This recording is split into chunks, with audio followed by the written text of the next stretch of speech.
Um, you are correct, and the applicant who does construction agrees with you, but we go by what we have until further notified, you know, if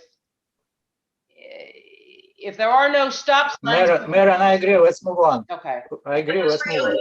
all right, do I have a motion to accept the draft Motion to findings? accept the findings. Second. All in favor? Aye. Aye. Against? Aye. Abstain. Don't we have to do roll call votes? That's because we're on Zoom. We don't have to, but we could if you think it is clearer to hear what everybody's saying. No, I think we're, unless we hear any objections, I think we're clear on our acceptance. Right. We have to do roll call vote if we're doing seeker and Motion to proceed on unanimous consent. Now you're talking. all right, resolved. The Town of Rochester Planning Board grants site plan final approval for Class 2 home occupancy use permitting a low-impact home-based business as defined per 140-19 on plus or minus 12.2 acres of a property located at 22 Granite Road, SBL 76.4-2-11.400 R2 zoning district, Town of Rochester. Site plan dated. I need to fill that in because I didn't know if we would have to have an addition of the site plan. All local, county, state, and federal laws or codes shall be complied with for the current or future uses lands. Any and all fees due to the Town of Rochester involving this application shall be paid in full prior to the chair's signature on the site plan. Any deviation from or amending of the approved and signed site plan shall require resubmission to the planning board, except as may be permitted as determined by the code enforcement officer. The winery shall be constructed, operated, and maintained as indicated in the findings section 1, findings number 2, and findings number 3. Winery parking shall be in the designated parking areas at all times. The proposed use must remain compliant at all times with all articles of 140-19, home occupation regulations class 2. I'm going to self-correct. And shall it, any and all other agencies' permits or approvals, that would be such as Department of Health, Department of Public Works, DOT, etc., liquor license, which are currently required or any which may be determined in the future to be required in conjunction with the construction and or operation of this use shall be secured or renewed as applicable. Shall any conditions imposed by other agencies' permits cause conditions to be in conflict, the more restrictive condition shall prevail. Should any permit approvals necessitate a change to the approved site plan, the matter shall be referred to the planning board for consideration. Thus, if you change anything that you're doing, you need to have the joy of coming back to us. The Town of Rochester Planning Board further grants the authority to the chairman to certify condition number 2, which is the fees have been completed without further resolution and to sign and date the plat at such time.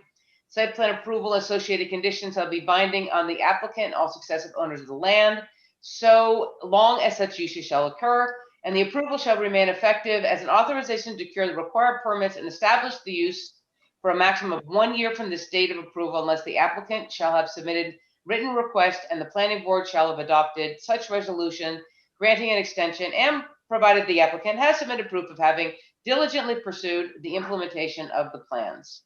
There's your draft resolution. It was read. We'll have a discussion and amended by the planning board. Any discussion of this? No. Everybody's good? Then I will make a motion to approve. I'll second it. All in favor? Aye. Aye. Aye. Against? Abstain.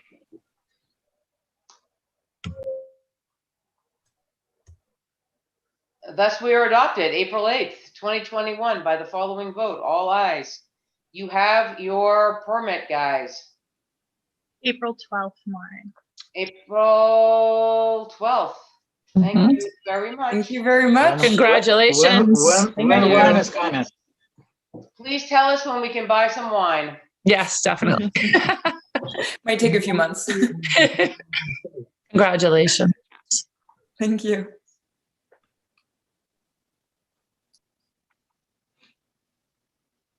All right, next, Mr. Dawson et al.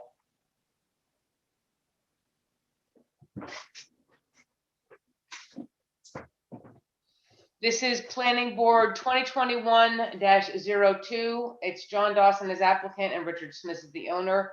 This is the minor subdivision, 2-lot subdivision on lands located at Cedar Drive. This is SBL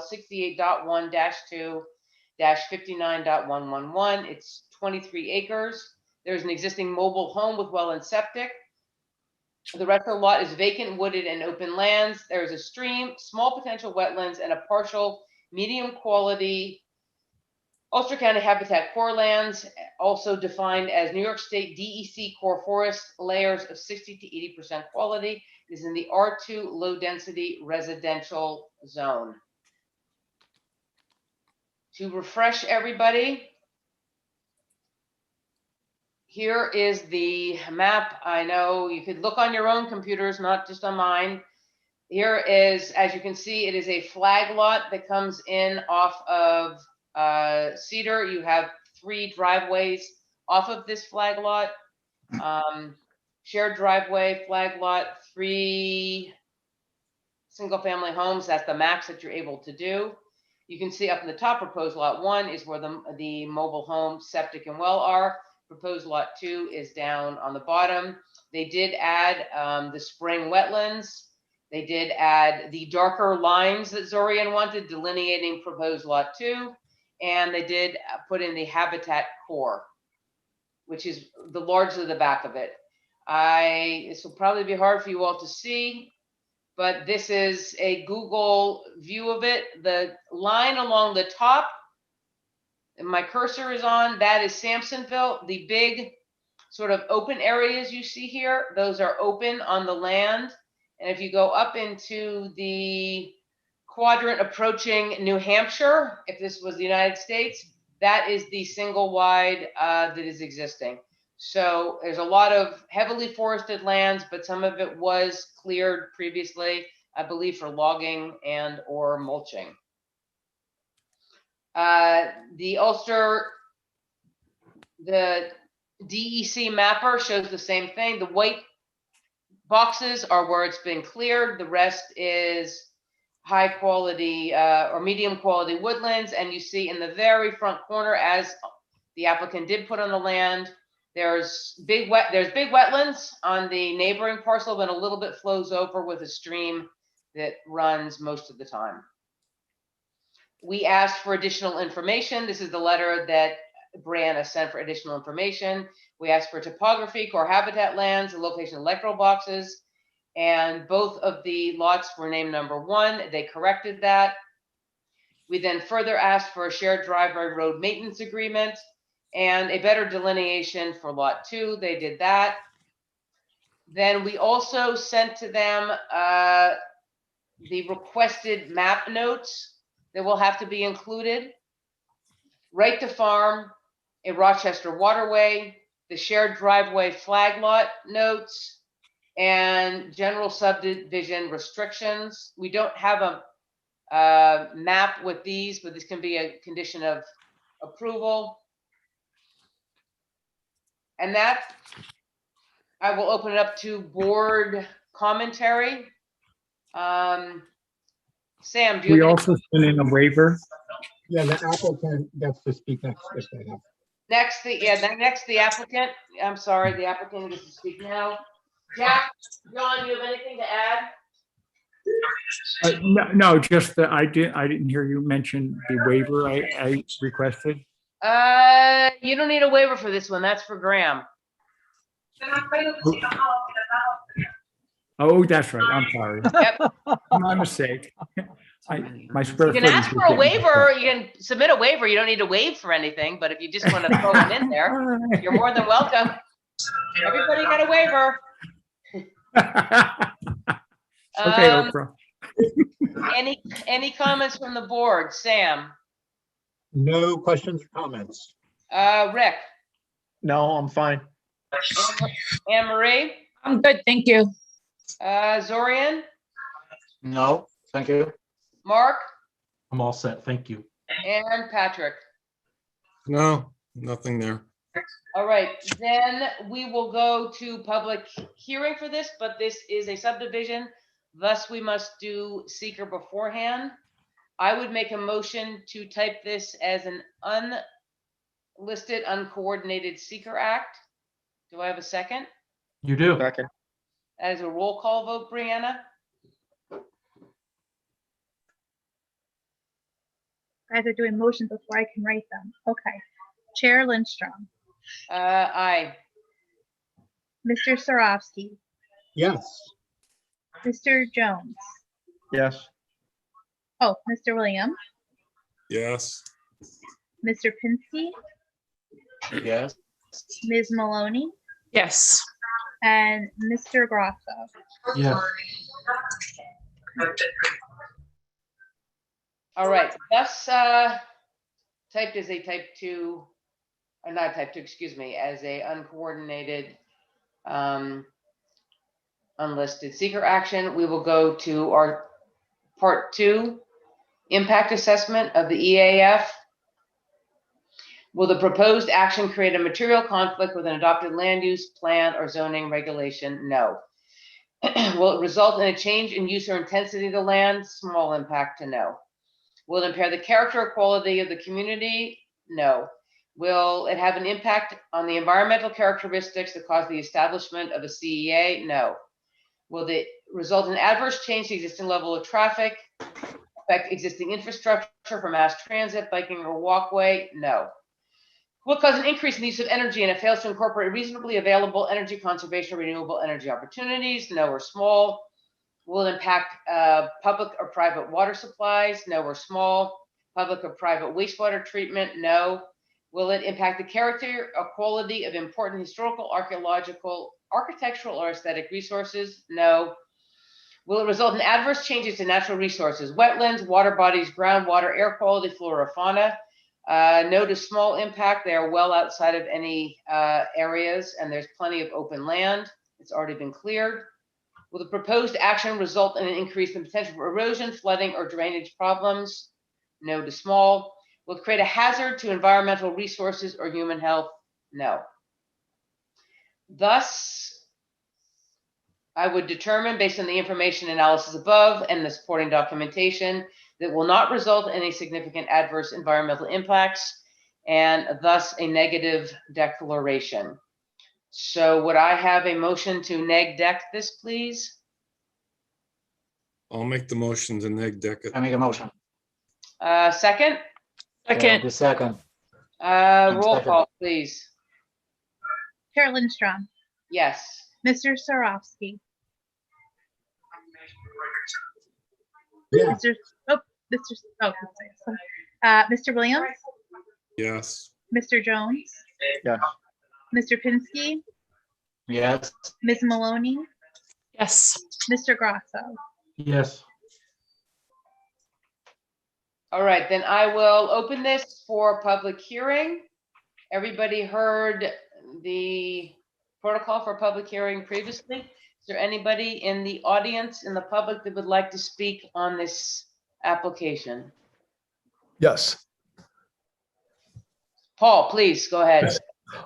I just want to make sure that, the access road, and going back to that parcel of property, as I understand it, if this lot subdivision is approved, that entire parcel will then just be divided into 2 lots, but the entire parcel falls within the R2 low density residential zoning, and none of it is zoned commercial. Is that correct?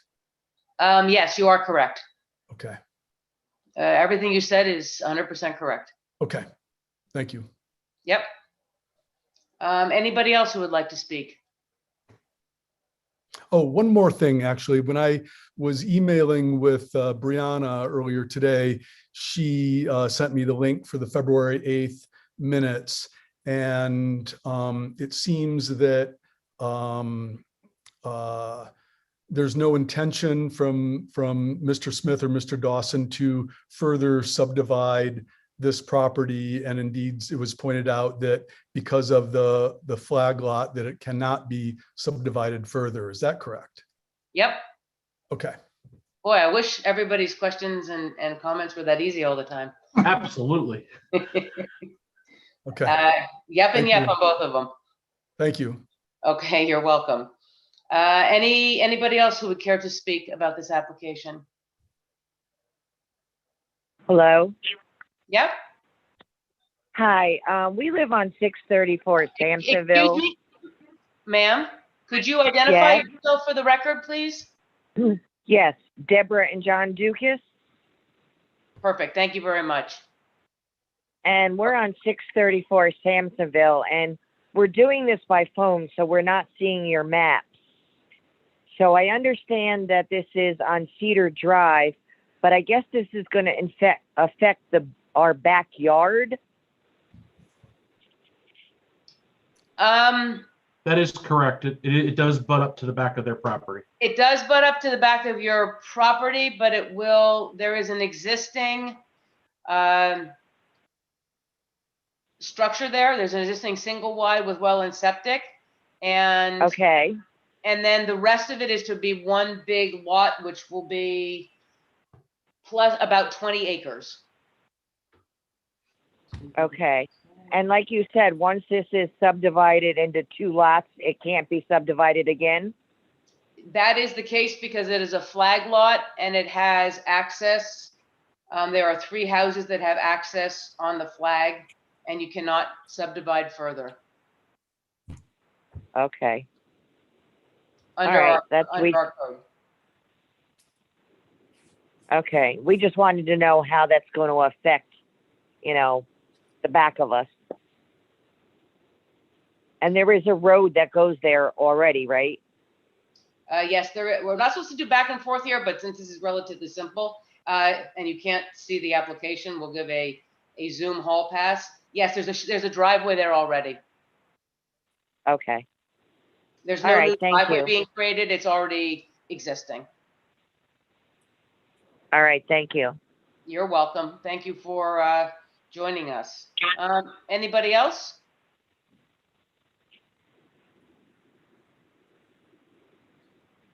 All right, then do I have a motion to close the public hearing? I'll make the motion to close the public hearing. Second. All in favor? Aye. Aye. Against? Abstain?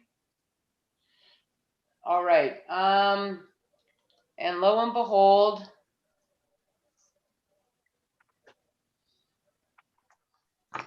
so there are some,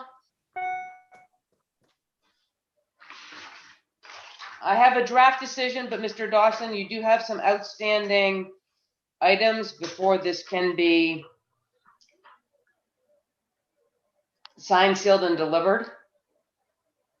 This will come up within the decision here, but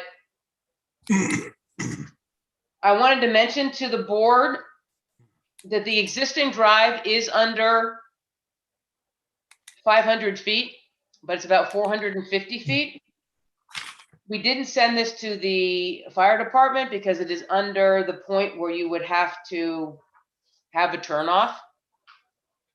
Does anybody in the board feel this should be sent to the fire department before a decision is made to see if this is sufficient, or is it sufficient to have a condition of the decision that if it is the shared driveway is expanded in any fashion, it would have to be submitted to the fire department? I think we can just make a condition in there in the paperwork, the submission. And that would be good enough. Okay. Just to let you know also, down where the transformer is, there is a turnaround. Or Yeah, I turnoff or whatever. think if you wanted it any longer, you are right, John. Yes. There's plenty of room there. But- That But, it would be. but there's no easily- reason to go any longer. Right. Just provide the provision that if it did for whatever reason, Yeah. that'd be great. This is also, you will see in the decision, there'll need to be proof of septic and well for the number 2 lot, even if it's to remain vacant at this juncture, because that is our status quo. And there's some finalized plat notes that will have to be added. And then it's up to John Dawson and Mary Lou to work on the shared driveway agreement. And also the name will have to be changed to a final subdivision plan from preliminary.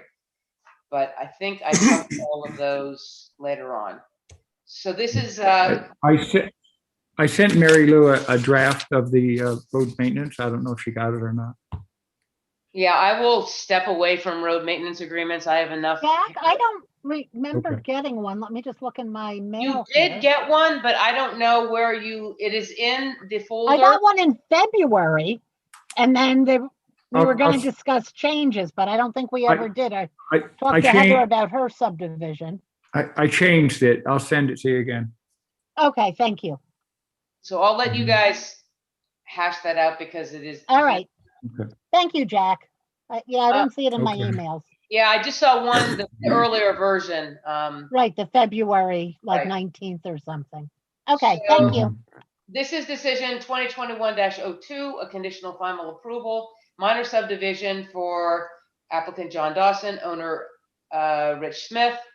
This is the land located at Cedar Drive, SBL 68.1-2-59.111. It's 23 acres. Is proposed one lot of 2.6 acres, basically around the existing mobile home, and the rest to remain about 21 acres to remain vacant at this time. I've already read all of this before. It is R2 low density residential zoning. So the findings, the planning board received a zoning referral and determination letter for a minor subdivision from the code enforcement officer. The applicant's representative, John Dawson, met with the planning board, presented the subdivision map for review. We discussed and reviewed the proposed subdivision and requested additional map details, topography, ecological overlays, the location of electric boxes, correction to the lot numbers, they were both lot 1, and darker lot lines indications and map notes be added to the subdivision plat. Parcel is R2 zoning district. The applicant proposes subdivision of land located at Cedar Drive.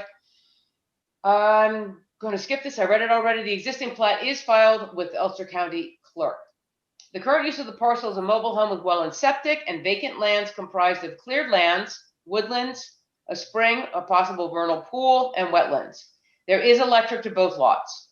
The town of Rochester R2 zone districts are low-density residential districts, and this district is intended to recognize and preserve the integrity of predominantly low-density rural residential areas of the town and protect them from incompatible uses. The lands to be subdivided are largely flat rolling woodlands with greater slopes on the southeast side of proposed lot 2 toward the spring and wetlands noted on the site plan. Areas of clearing and slight disturbance from previous land use are present in the middle section of the parcel as seen by aerial view. The proposed subdivision lots can.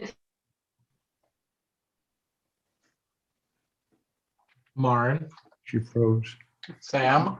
Yeah, I'll keep reading. The proposed subdivision lots contain New York State DEC defined Hudson Valley Core Forest lands in the rear 3/4 southern and southeastern quadrant of the proposed subdivision. As defined by DEC, these are interior forest areas surrounded by at least a 100-meter wide buffer of edge forest.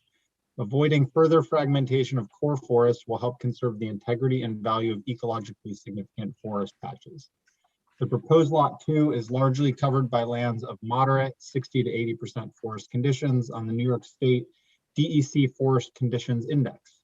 Number 7, under TOR subdivision law 125-22 subdivision design, quote, applicant shall, to the maximum extent practicable, protect significant natural areas known from official records to contain rare or endangered plants and animals, as well as other features of natural significance identified by the town's comprehensive plan or by the applicant's existing resources and site analysis. Upon Wow, review, you're seamless. it was determined by the board. Well, I was going to have to start scrolling down, so that would have been a scene. Upon review, it was determined by the board that the existing dwelling unit mobile home at the front of proposed lot 1 has limited disturbance of the core habitat, core forest lands, but would encourage any development of lot 2 to respect the preservation of woodlands, spring, and wetlands, and to occur on the previously cleared portions of the parcel. These design parameters shall be included in the conditions of approval. Maren, you can take back over. That's good. I'm gonna have you read the whole next one. All right, the application. Oh, do you want me to keep No. going? No, I'll finish this one. You read the next applicant. Oh, I haven't. Okay, that's Yeah. the long one. Yeah. That's the long one. The application was determined to meet the requirements of an unlisted seeker action. A neg deck was determined upon review. A public hearing was held. The board reviewed the proposed lots had safe and legal access. The parcel is an existing interior flag lot with insufficient road frontage and existing road access via shared driveway with SBL 68.1-2-59.112, now or formerly of Knight. Town of Rochester subdivision code 12522J1 allows lots which do not have 50 feet of road frontage on a public or private road, which will utilize shared driveways, where the shared driveway shall be utilized by no more than a total of 3 single-family dwellings or lots, including the lot it has access over as indicated on the site plan provided. The shared driveway shall meet construction and New York State Fire Code standards for shared driveways as a condition of approval. Access to the proposed lots will require extension of the existing right-of-way by approximately 150 feet as indicated on the subdivision plan. The shared driveway is approximately 450 feet in length. A driveway in excess of 500 feet in length and less than 20 feet in width shall be provided with turnouts that are minimum of 20 feet in width, 50 in length, and an extension of the shared driveway beyond that which is indicated on the subdivision plat will require turnouts or other approvals by the Accord Fire District. It's R2 zoned. We concluded that the 2 proposed parcels meet or exceed the bulk standards required for R2 zoning.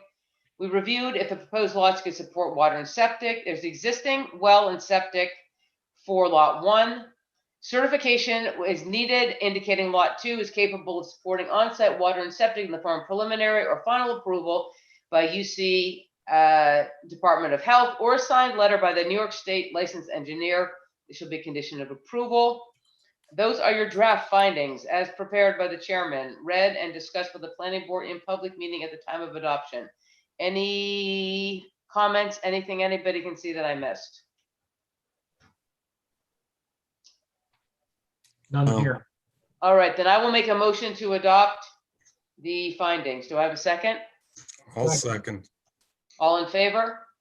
Aye. Aye. Against? Abstain. All right, resolved. We grant minor subdivision conditional final approval of the subdivision of the land situated in Cedar Drive, Accord, New York. The plan dated 1/1 revised 2/18 and 3/8 is approved with the following conditions. All fees must be paid. Certification shall be provided indicating lot 2 is capable of supporting on-site water and septic in the form of preliminary or final approval by the Ulster County Health Department or a signed letter by a New York State licensed engineer. Evidence of a satisfactory shared agreement for ownership and maintenance of the shared driveway shall be provided in the form of deed covenants, plat details, and a road maintenance agreement prior to approval. This is 12522J1 and 12522R, including proof of a driveway permit, extension of the right-of-way access strip of the flag shall be granted and verified by the attorney for the town as indicated on the final plat. Any costs or fees associated with such review shall be the responsibility of the applicant. I'm going to pause here, Mary Lou. I'm going to leave you and John to that. It is indicated on the site plan that there needs to be a extension of the flag for all of this. And I don't quite know how that works. It's indicated 50 feet wide with the proper right-of-way through it. I will let you guys hash out how that's figured out. But I just wanted to note that there's a little piece that is indicated that isn't officially in the current right-of-way. Okay. A road maintenance agreement shall be presented and approved by the attorney for the town. Any cost or fees associated with such review shall be the responsibility of the applicant. And as prescribed under subsection 140-10D3, the town board must receive and approve the written release received by the planning board, exempting the town from all responsibility for the maintenance of the shared driveway and certifying that the lots in question are not capable of being subdivided further or are so restricted. The shared driveway shall be constructed indicated on the final plat per town code.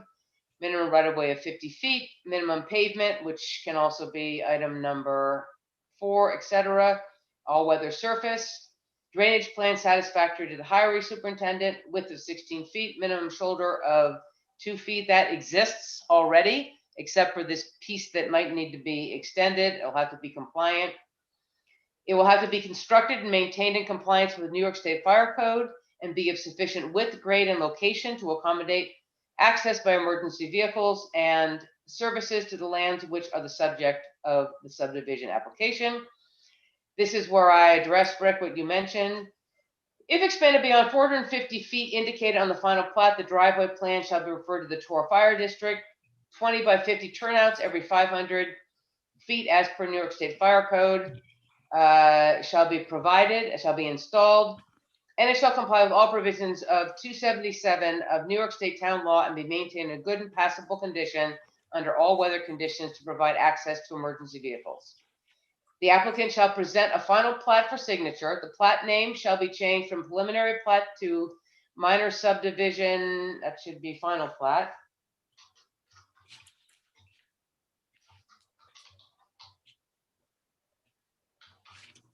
And the following plat note shall be included to clearly state on the recorded final plat map, 1, the right to farm, that is already there.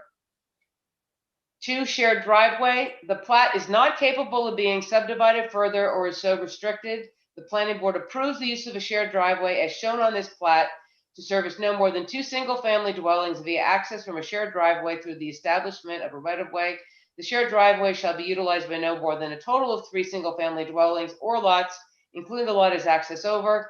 Should an application be made for additional dwelling units in excess of 3 single-family dwellings, the shared driveway approval shall be revoked. But the parcel contains a flag lot. No more than 1 flag lot shall be created from the existing parcel, and the proposed perpetual ingress egress easement shown herein shall be used in common by the owner of lots number 1 and 2. All such easements shall be in effect and binding upon the owners of said lots, their heir successors, and assigns, I guess that's right, or assignees, and all future owners of said lots, their heir successors and assigns, upon filing of the subdivision plat in the office of the Ulster County Clerk. We have a Rochester Waterway standard code that if there is a named stream, you need to be 100 feet back from it, and you cannot put principal structures in it. And the subdivision shall adhere to Tor subdivision law 125, 21, and 22, general site requirements and subdivision design, specifically 125-21D. In all subdivisions, care shall be taken to preserve natural features such as trees, watercourses, views, and historical features, which will add attractiveness and value to the remainder of the land. And 125-22A7, disturbance of lands with a slope greater or equal to 25% shall not be permitted. The applicant shall also, to the maximum extent practicable, protect significant natural areas as well as other features of natural significance identified by the town's comprehensive plan or by the applicant's existing resources and site analysis, specifically the core forest that we identified. And the applicant is encouraged to utilize the previously cleared portions of the parcel for future development and to replace any lost trees with native habitat. All required local, county, state, or federal permits shall be secured for the current and future uses of these lands. This conditional final approval shall expire 180 days from this approval date unless the plat is presented and signed by the chairman, and it may be extended for 2 90-day periods. Thus, we grant minor subdivision conditional final approval, preventing the subdivision of lands upon satisfactory completion of the conditions of approval, and grants the authority to the chairman to certify that the conditions have been met and review, sign, and date the plat without any further resolution at the time. The effective approval. The owner shall file in the office of the county clerk the plat bearing the chairman's signature within 62 days from the date of signature, or such approval shall be deemed to expire without further notice in accordance with Town Law 276. And the owner shall be responsible to return 3 Ulster County Clerk certified copies of the final plat and add the related documents to the planning board within 30 days of such filing. Thus adopted, not January 15th. Almost got all of them. April 12th by the following vote. Any comments? Did I cover everything? Marion, would you just go back up to 5B? Yes. One more. That's 5B, the Right shared there. driveway. Yeah, it says, and this is probably a question for Mary Lou. Shared driveway, the plat is not capable of being subdivided further and is so restricted? This is, I pulled it directly from our code, and this is what it says. Okay, forget it. Okay. Okay, Yeah, it's very legalese sounding, but that's exactly what we say. Anything else, anybody? No, looks like you covered it pretty good there.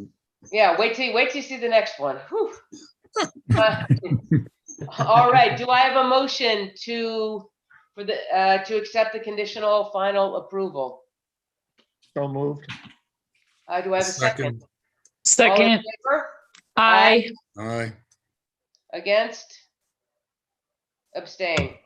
All right, thus approved. John, you have a little bit of homework to do by yourself and with Mary Lou, but Okay. thank you for plugging away, and we'll move on to the next. I want to thank all of you guys. This is going, when this is all said and done, it's going to be given to a young lady who's going to be very happy. She has her own home. Aw, Excellent. that's great. That's great. This was a clean and easy one. May they all start being this way. Yeah, well, Good maybe luck next with time. that. See you later. Don't bring, yeah, actually, your next one isn't bad either. Yeah. All right, next is, hey, one we all know and love.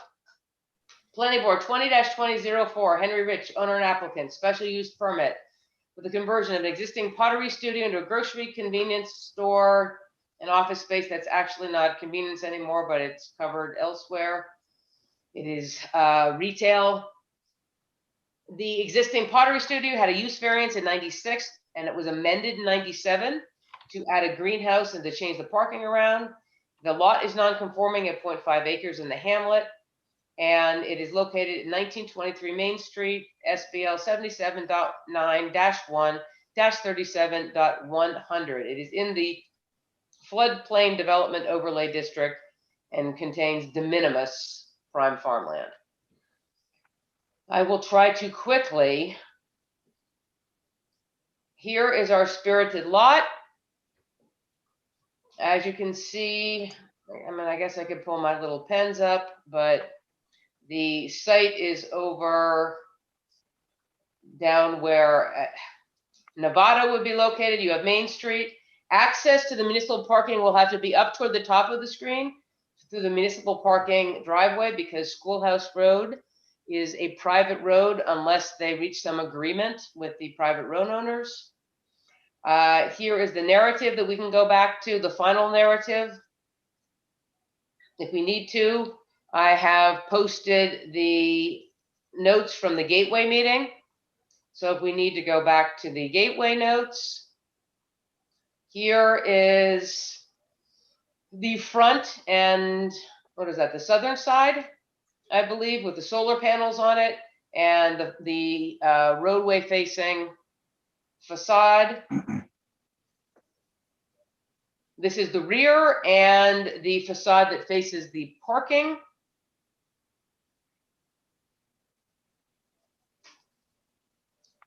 Here is, as much as I can blow it up and see it, the final site plan. The next plan you're going to see has changed. So these two are going to need to be synergized together. The next one changed slightly due to comments from the Department of Public Works. But you have here the settled upon 1, 2, 3, 4, 5 parking spaces, 10 feet wide. On the other side, they're 11 feet wide. They are shorter, and we did give waivers. I have a copy of a waiver here. The waiver requests in here. So they're 18, we usually have 20. And the traffic access area on the, I gotta get my area right, on the northwestern, that's on the side next to Baker. That is non-compliant at 18 inches. It should be larger. We granted a waiver for that also.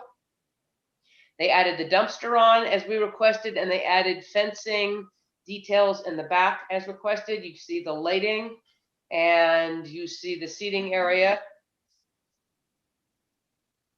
This is the change.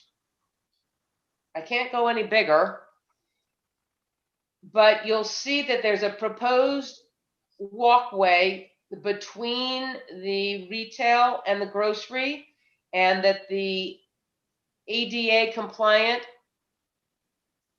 parking was pushed back a bit. So the site distance would be better for people getting in and out if they needed to with the ADA. That was on the recommendation of the DPW. And on this plan, the naming for the dumpster fell off, so there needs to be some coordination to make sure that everything is named properly if this is indeed the final. So this was basically a sightline worksheet, but this needs to be brought into the final site plan because some of the parameters have changed. Here is our landscaping. We have the necessary buffer in front of the general retail with the necessary trees, native-based landscaping, also landscaping as per DPW that would not be something that would run over into the sidewalk easily or into the parking. Most of it is grasses that stay relatively in their grass-like formation. You also see that the trees have been removed and planters have been placed with picnic tables in front of the grocery store. You'll see in the findings, we had some discussion on that part of it. And the applicant won out in the idea that they wanted to be able to show the front of the storefront as is more typical for Old Commerce, where you had the storefront right on the road. And that even though the trees were being removed, they were putting trees into the general retail side, and that there would be mitigating facts of adding in containerized gardening there. The lighting plan shows the lighting and shows that there is no lighting that overflows above code onto any neighboring parcels, roadway, etc. This is the floor plan that is not changed for the grocery itself. And this is the floor plan for the office space up above that will have to be only used for the offices for things related to the grocery. It can't be rented out otherwise. This is the signage / site details that we have. The additional parking behind Firehouse will have to receive a different signage for that. It needs to be additional parking in municipal lot. But we have the dumpster called out and the dumpster fencing called out. This is a copy of the request for waiver that we gave for parking. This is the Ulster County Planning Board recommendation commentary, which is included in the decision. The recommendations were just to make sure that you get all permits from any other permitting body. And this is the thread between DPW asking to make sure that this is really the only new thing that we received, and you should have seen it in the file. Basically making sure that the landscaping isn't a kind of landscaping that could creep over into the sidewalk or into the parking. It is not. And also moving around the slate line worksheet to move around the handicap parking. And DPW did accept all of the changes that were offered and made. That was a bit long, but that is your introduction by your planning board chief. Applicant, any commentary at this point? Additional commentary? No, just that We took the comments of the fire department seriously and met with the person who wrote the letter, gave a tour of the space and kind of addressed their concerns, and we'll continue to be in dialogue. Okay, excellent. Thank you very much for that. They did tell me that you guys spoke and we have some fire-esque conditions in here. Any questions from the board? Zorian? Yes, I do have questions. My first question is how to utilize that sightline worksheet drawing. How does one interpret this? Can somebody help me? What is the purpose of the drawing? Barry, are you on? Yeah, I didn't quite hear the question. He wants to know the sightline worksheet that you guys put together, because Yes. DPW was worried about could you explain this to Zorian? Sure, How do I read it? What's the purpose? Go ahead. well, they were concerned that some of the vegetation would block the sight line of the car, or also the handicap, even though it was the access area where somebody would get out of a car in a wheelchair. We had it quite wide. He was concerned that that was in the sight line, that if somebody was opening a van and had a big door open or something. So we just slid that back a couple of feet to be able to accommodate so that sight line, as they required, and you can see on the map here, was clear of any obstruction or any potential obstruction. From what point? From the point at which a car exiting this parking lot, there's a formula for measuring that. It's 14 feet back from the travel lane, and it's an eye height of 3.5 feet above the surface. And when you're looking that way out, I forget what the actual sight line here was. I can't read it on the map. I don't have it in front of me. Yeah, I know, neither. That length distance there that we established, you look that out into the center of the oncoming lane. So it's basically a distance the driver in the car would need to see in order to, to have time to stop and not pull out in front of an oncoming car. So Zorian, you can see, I can read it from here. In one direction, you have 330 feet, the other 290 feet, and they even show a fog line that you are able to see how far you could see. Into Yeah, the I see fog. some yellow. What is the yellow? I see some yellow line. I don't know That's the middle of the road, I believe. Is that correct, Barry? Yes, I believe it is. Yes. That's the So- center. And Center a of the fog road. line. The fog line is how far you could see in the fog. Well, the fog line is like when you drive along like 209, you have the white lines on the side of the pavement.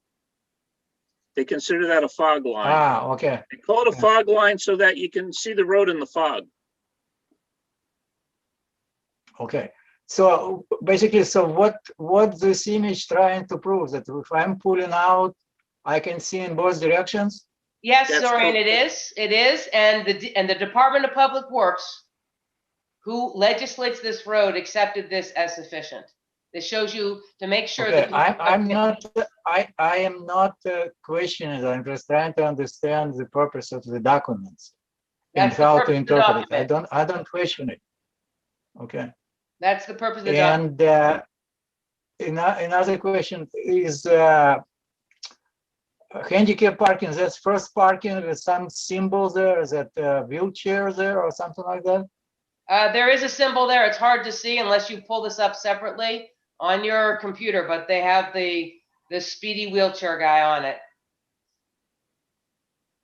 Right. So it's a very first parking lot on the right. Yep. Okay. And the last comment is about that site details, the latest, when it says add parking in municipal lot, the arrow, in my understanding, that sign would be right before you get into the main parking, and you can see if it's occupied, so you have to change your mind and go to municipal lot. So seems to me that arrow should point out to the right rather than to the left. I think what we should probably.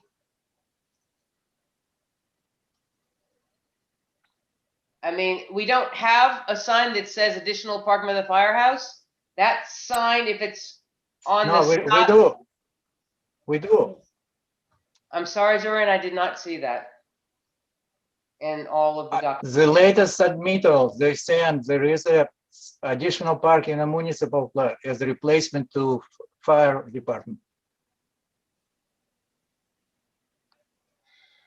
It's called, let me see. The file is called Rich Site Plan Detail 2021-03-24. I did not see that. There it is. If that is put along the side of the building where you park, then it's pointing the right way. It's pointing across the road. You mean when you already got in the parking lot and see it's full, you using that sign? So as I commented before, it depends where the sign is. So they probably. I believe you would see the sign before you pulled into the parking lot, and it would be telling you, go left behind the firehouse. I think what Zorian is saying is once you're already in the lot, you don't know where to go. Well, you know, if you're going, the reason you would go park someplace else is because the lot would be full. Correct. Right. But we discussed that we're going to the public lot, not through the fireplace, but on driveways specifically assigned to public parking. Yeah, we did change the name to municipal lot.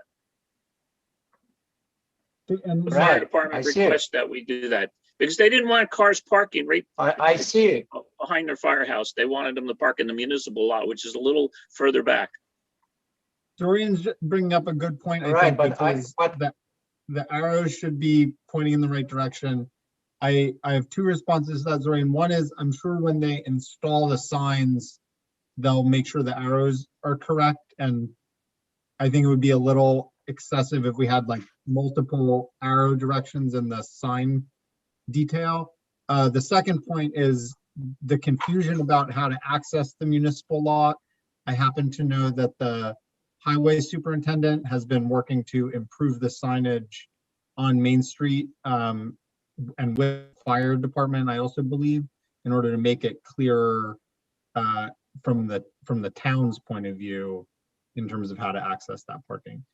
Hey, Barry, I think what Zorian is saying is once you're in the lot and there's no parking, there should be a sign there that says additional parking in the municipal lot without an arrow, is I think what he's saying. Because kind of, yeah, you have an arrow where the sign is. Right, you have an arrow that is on the main street. If it right. Guys, I think. Yeah, go ahead, Mark.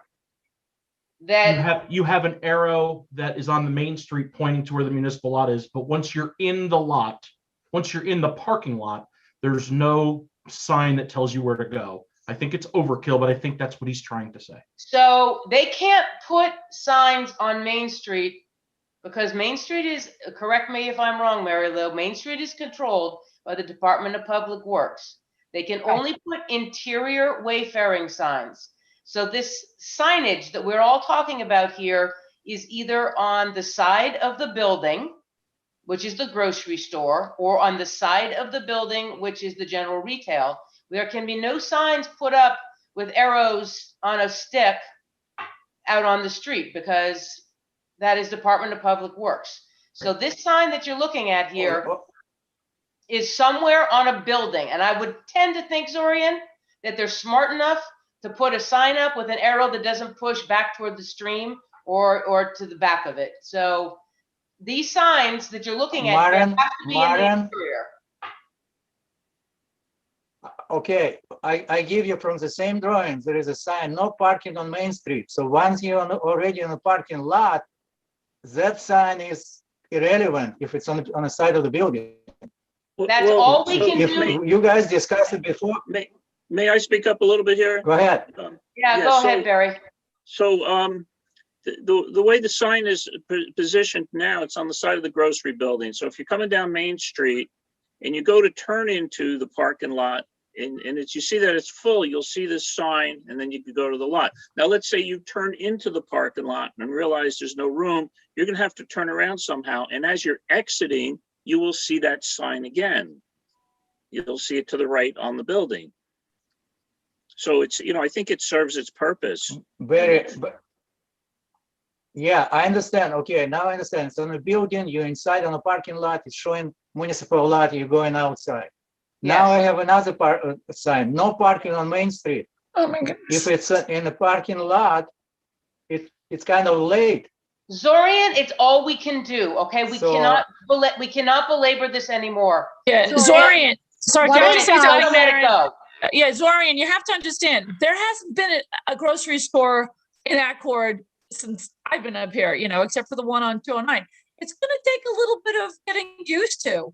I think that they have looked at all the options and they've exhausted where these signs need to go. It's not gonna make a lot of people happy, but it's gonna make sense. So let them try it and see what happens. The signs can always be moved, but we can't stop this process because of signage. It just needs to move forward. I'm sorry. I'm Please understand me. I'm not stopping the process. All right, then we're If gonna we have stop. a document, Can I just if we have a comment for a minute? document, Zorian, if someone goes into Yeah. the parking lot and it is full, they will see that the two signs. So their inclination might be, oh, it's full, I'm going to park in front of the store on Main Street. There's a sign that says you can't do that, and there's a sign that says go to the municipal lot. So even though they're there already, they'll see that they can't park on Main Street. agree, I understood you. Okay, now, okay, I see, I understand. I just trying to make sense of those signs. If we put in the document and we'll store it documentation, I just trying to make a sense. If it's All just right. a sketch to talk today about it, No, this is it. This it's is a different story. This is the final. This is it. And if we have to move on, or I'm gonna have to cut off everybody else at the end and say that the meeting is closed at 10 o'clock. Okay? So the signage is the best that we can do. So anything else, Orion, besides the signs? No. Anne Marie, do you have anything? Listen, I'm trying to make it clear what we see, that's all. No, I'm good with it. Like I said, this is a whole new process happening, getting this store on, and the signage is the signage. We're all adults. If something happens and somebody parks there, they will be asked to go. Plain and simple. We need to get used to it, and that's it. So, I think the signage is fine. Hey, Mara, Yep. I have a comment, and I don't want to take a left-hand turn, so to speak, and divert this conversation. But if a car pulls into the parking lot, is there enough room for them to turn around and come back out again? Because all the parking, from what I can tell, is designed to be able for a car to pull into one of the parking slots and then back up and go back out. But if there's already cars in those slots, do we have room for that turnaround? Patrick, you can ask Barry, but this has been the whole problem all along. No, we don't have room for any of this really right now, and we're gonna just try and get it to work because everybody wants a revitalization of the hamlet, but you're going to have some 400-point turn parking messes. Okay. In my opinion. All righty. My opinion. I agree. Somebody comes in, it's full. They're not supposed to back out into the street. They try to turn around. There's no real room to turn around because all the other are full. But the overwhelming opinion and desire of the community and the town board and et cetera is to give this a go. Well, I wasn't trying to say that we should stop it. I'm just pointing out that I would think it could be a mess. It could be. And what if snow? When you plow and I don't know where the snow is going to go. yeah, I guess we'll find out. I think we're going to find out is what it boils down. Yeah. Sam, do you have anything? No, I do not have any questions. Mr. Jones, No, and Mr. Gross. I think we should have the applicant mount a crane like the ones they have down at Port Elizabeth on top of one of the buildings I in order agree. to lift the cars that can't turn around and turn them around. We need one of I'm those, fine. exactly, like one of the layered parking structures you have in the city. And you go Well, in, the that goes comments up are in an good, but- elevator. Let's Maybe we just put parking on the roof. Why don't we just ban cars? Actually, that's the We can make a valet parking there. Like Sam, you're up. Lauren's muted. So, Mr. Grosso, do you have any comments? I do not. Okay, well, I guess the next thing is to start in on this conditional approval. So I'm actually just going to share my screen. So just give me a second so I can progress this along.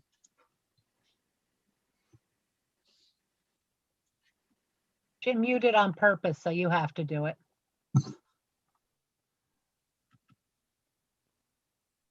think she froze actually again.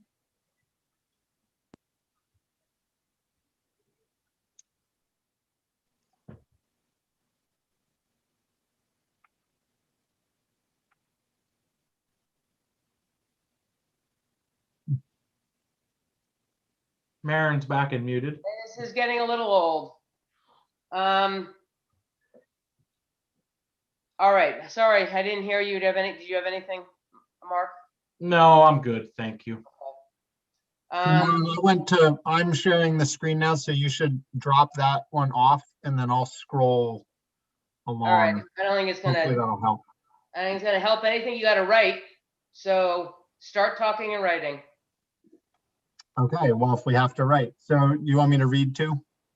Yeah, so I'll start at the beginning. Decision 2020-04, SUP, special use and site plan approval, conditional approval for Henry Rich. The conversion of existing Potter Studio into grocery. You should change convenience store. It should be In general retail. general retail. Oh, I don't know if I have edit access though. Maybe you should, yeah, you know what? It's probably faster just to have me keep coming back in. Oh, I just sent you edit access control. You can still edit it. You can still have it open on your screen, Marin. Yeah, I got to get rid of you though. No, don't you have two screens? I've got so many screens right now, I'm breaking out into a cold screen sweat. Yeah, there you go.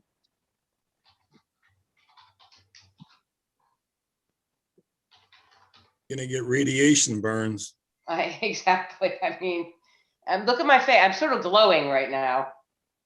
I would like you to see, this was Sam who put together all these documents considered, all 42 of them. All right, Sam, I'll let That's you for this start. application? Yeah. Yep, for this application. I'll let you start reading, Sam, and then I can take We don't- over. Cool. We don't need to read the documents considered, right? No, just go to findings of the planning board review of the updated application. Okay. So it was less documents reviewed than on Wayward, just for the record. Okay. Findings of the planning board. We don't need to keep trying to set new records though, by the way. All right, findings of the planning board with review of the updated application. Number one, the planning board received an initial zoning referral in August of 2021. I believe that was 2020. That was subsequently revised and resubmitted in November of 2020 and January of 2021, with final submission of February 17th, 2021. Fixed it. 2, the parcel to be developed is located at 19 through 23 Main Street, Accord, New York, is known as SBL 77.9-1-37.100 and is in the H or Hamlet district. 3, The parcel's existing use is a single-family dwelling, vacant structure, formerly a garage known as the Anderson Garage, and most recently a pottery studio, and a small antique shop. Contiguous and surrounding hamlet parcels are residential, low-impact commercial services, legal offices, town museum, etc., or municipal services, Accord Firehouse, Post Office, and TOR Community Center. Contiguous parcels are zoned H Hamlet. The parcel is non-conforming within the Hamlet district. The parcel received a use variance 96-03 and a special use permit site plan approval 96-07 in 1996 for the pottery ceramic studio retail and wholesale sales with a total square footage of 3,060. In 1997, the site plan and special use permit was amended to add 120 square foot greenhouse, SPA 97-06. 5. The parcel is within the Accord Historic District, a National Register of Historic Places historic district. 6. The planning board received a site plan and special use application, EAF, and related documentation from the applicant. The site plan and special use application was subsequently modified and resubmitted numerous times. See timeline of documents submitted as the scope of the applicant's proposed project changed and in response to Department of Health restrictions causing reclassification of use and planning board requests for modifications and additional information. 7. The applicant proposed in the narrative and narrative updates an expansion and change of use of the parcel from a pottery studio, single-family residence, and small retail. Final narrative was for conversion to a dry goods grocery store, a retail and service establishment determination by the code enforcement officer. The original narrative determination was for a convenience store with associated grocery office on second floor, single-family residence, and small retail with connected lawn area for outdoor seating. Proposed grocery hours are 7 a.m. to 8 p.m. 7 days a week with deliveries before 7 a.m. The grocery initial plan was to have prepared foods with deli and beverages on site. Review by the Ulster County Department of Health determined that the well and septic layout would not permit the safe preparation of food and beverages on site due to proximity of well to septic. Due to the UCDOH limitation, the applicant modified the grocery scope to dried goods, local produce, and prepackaged grab-and-go items. There is no water or septic connected to this proposed small general retail. Is there no water in that building either? And the small retail one, there's no water. There's no water either? Okay. The planning board suggested an initial gateway meeting with the Ulster County Planning Board and other regulatory agencies at the onset of the application. The applicant initially chose to go forward without a gateway meeting, but subsequently one was held due to apparent site difficulties for the proposed uses. 9. Building design. The applicant proposes a few exterior changes to the existing structures. The total proposes few exterior, not a few. The total proposed final customer area. This square footage varied over the course of the application. For both the retail shop and the grocery is 2,480 square feet. 1,600 square foot grocery store, 880 square foot separate general retail. The application was referred to the TOR Historic Preservation Committee and to the State Historic Preservation Office, I guess, for comment. The TOR Historic Preservation Committee endorsed the proposed modifications. SHPO responded 7/21/2020. The small grocery store appears to be a compatible use for a building with an open floor plan such as a garage. However, without at least a detailed description of the proposed project scope of work, it is difficult to offer comments on the proposed interior rehabilitation from pottery studio to small grocery store. For guidance on many historic preservation topics, the National Park Service's preservation briefs should be referenced. The preservation briefs can all be accessed here, and there's a hyperlink. The applicant's architect responded detailing proposed changes, which were accepted by SHPO on 11/2/2020. The applicant proposed the addition of roof-mounted solar panels to the former garage. SHPO responded on 10/2/2020. We note that solar panels are proposed for on the roof of the south elevation of the building. The panels may be highly visible in the proposed location. To limit any visual impact to the district, we would recommend a smaller scale installation towards the rear of the garage, or if possible, a different location such as pole mounted behind the building. Solar panels installed on a historic building should follow the Secretary of the Interior's guidelines of sustainability for rehabilitating historic buildings, which can be accessed here, and there's a hyperlink. The applicant retained a consultant to present the merits of the solar panel as proposed, which were accepted by SHPO on 11/2/2020. Parking, loading, access, and traffic standards. Proposed changes to the site include resurfacing a portion of the central parking area, specifically the central lot entrance, the addition of ADA compliant parking spots, of a ADA compliant parking spot, and paving the crosswalk between the two commercial structures with the rest of the parking remaining in gravel. Additional parking lot improvements include the removal of the existing landscaping along the south side of the central parking area in order to utilize the full width of the central lot for car movements, and the placement of curb stops to indicate the location of the parking spots. A, parking and traffic.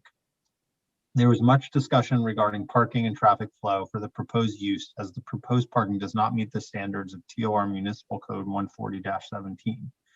The current use of Pottery Studio was approved in 1996 for 11 parking spots, 5 on the south side of the retail shop and 6 on the northern side of the retail shop. The amended 1997 site plan approval with the additional greenhouse was for 9 to 10 parking spots, 4 in front of the proposed grocery store, 2 between the grocery store and retail shop, and 3 to 4 on the northern side of the retail shop. The total proposed customer area for both the retail shop and the grocery is 2,480 square feet, which requires parking spaces be provided at a rate of 1 space per 175 square feet of customer area under current TOR zoning code. The applicant requested 11 parking spots. The planning board requested the existing parking plan be modified to accommodate fewer vehicles due to the space constraints of the site. Various iterations were submitted and discussed. Diagonal parking, one-way traffic flow around the rear of the retail shop, wider parking spots, etc. And the applicant and the board settled on 9 vehicle parking spots limited to compact cars. B, access. Existing and proposed traffic access ways and proposed parking space dimensions are insufficient to meet code. See 140-17B and others. C, parking signage. There was much discussion between the applicant and the board as to how to safely control traffic flow and pedestrian flow within the constrained space and between the municipal lot and the proposed uses on the parcel. The board requested signage to indicate the municipal parking area, compact cars only, no parking signage, and pedestrian crossing signage. D, loading. Initial submission was for loading and delivery area to be between the existing single-family dwelling and the proposed grocery store.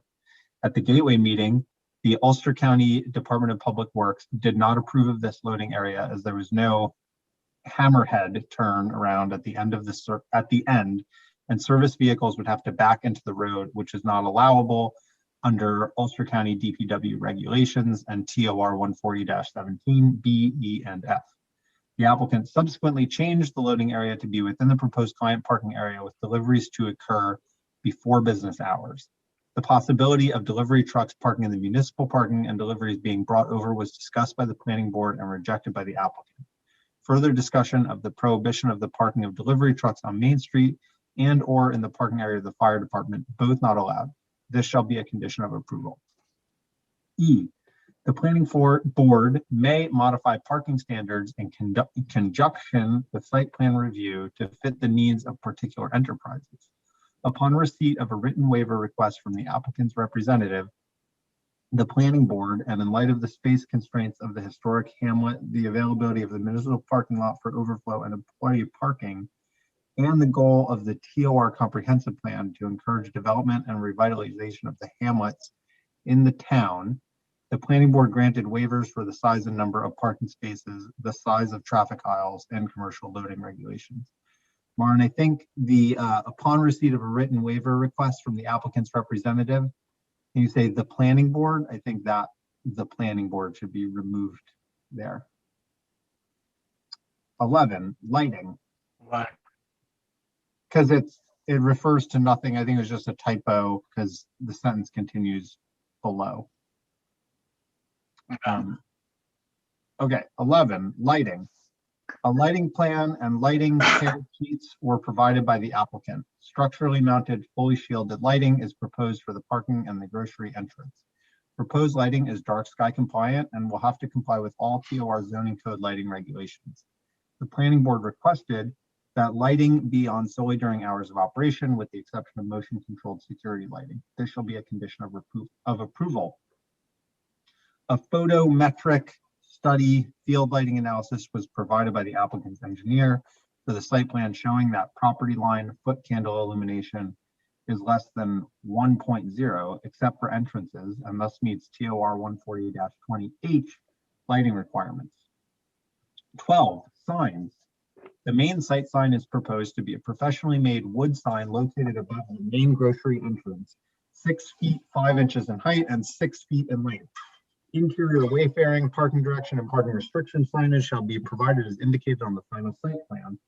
The suggestion of the placement of a portable crosswalk sign to be placed during business hours was discussed.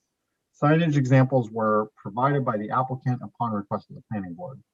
The board determined that this signage would be sufficient with modification of additional parking behind firehouse to additional parking in municipal lot. Sound and noise. The town has no noise ordinance. However, 140-20F General Commercial and Industrial Standards of the Town of Rochester Zoning Code addresses sound standards for any newly proposed use of a parcel. Neighboring residences express concern with noise from deliveries. Deliveries are proposed to occur before opening hours of 7 a.m.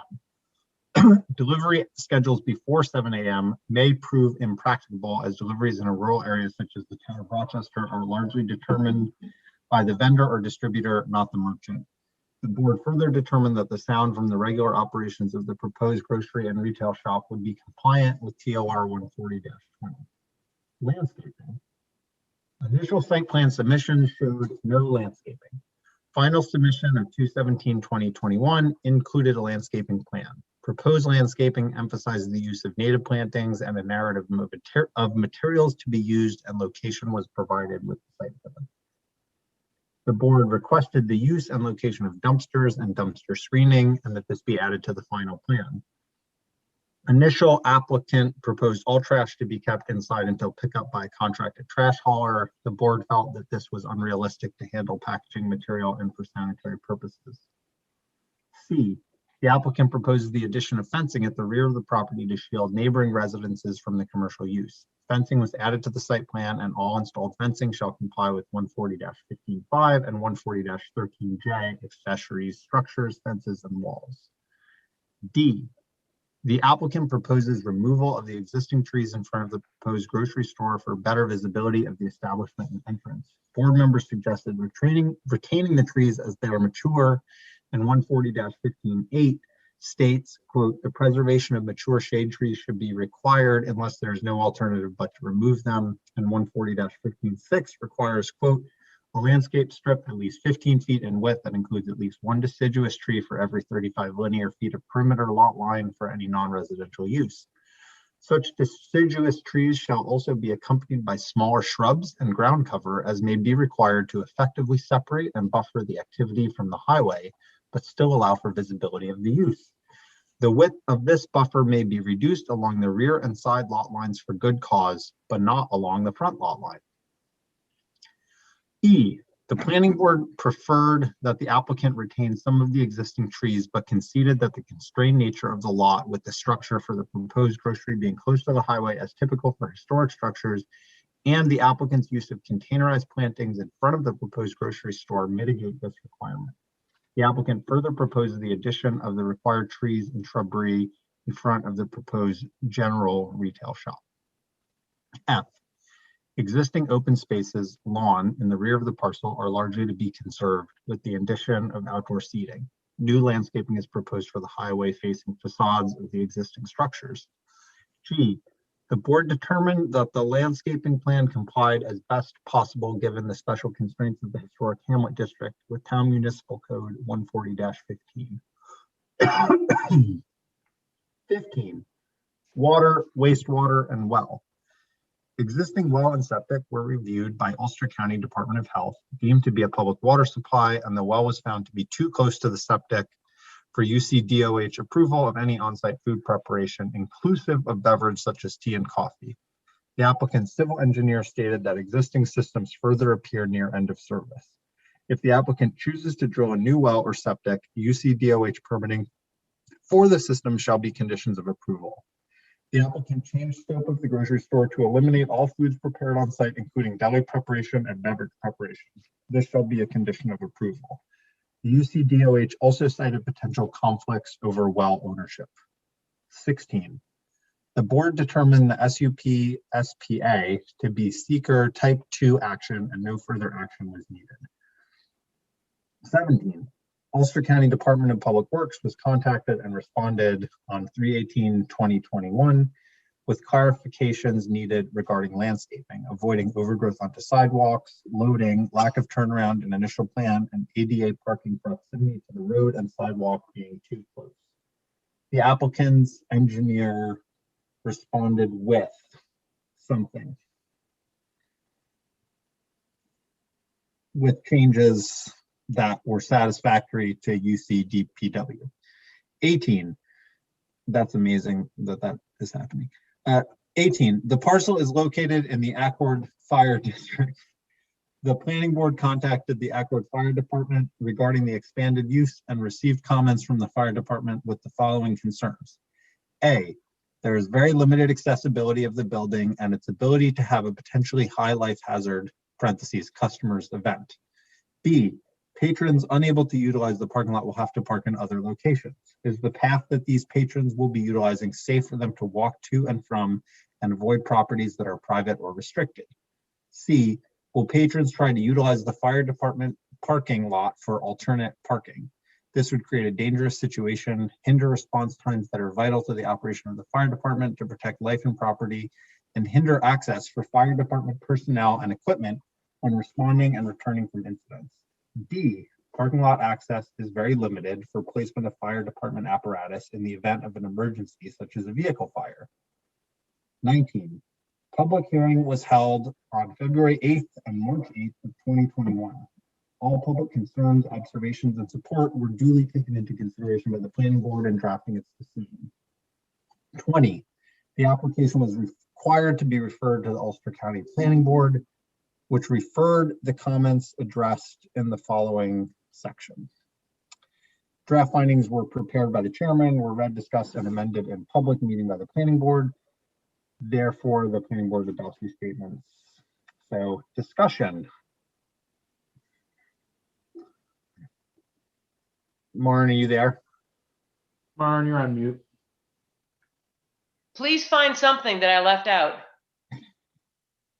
I thought in the landscaping section, we should add a note after G, or it may be in G.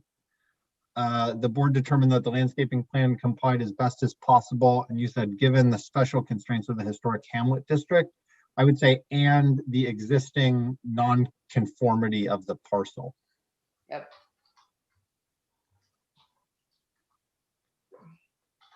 And then there was one typo that I caught that I think you were dropped off momentarily. Let me see if I can find it again. It was in lighting, I thought, wasn't it? I think it's right above lighting. It's in yeah, it's in E right above lighting. You have in the second sentence, upon receipt of a written waiver request from the applicant's representative, then you say the planning board, and I think you just need to delete the planning board. Those are my only comments.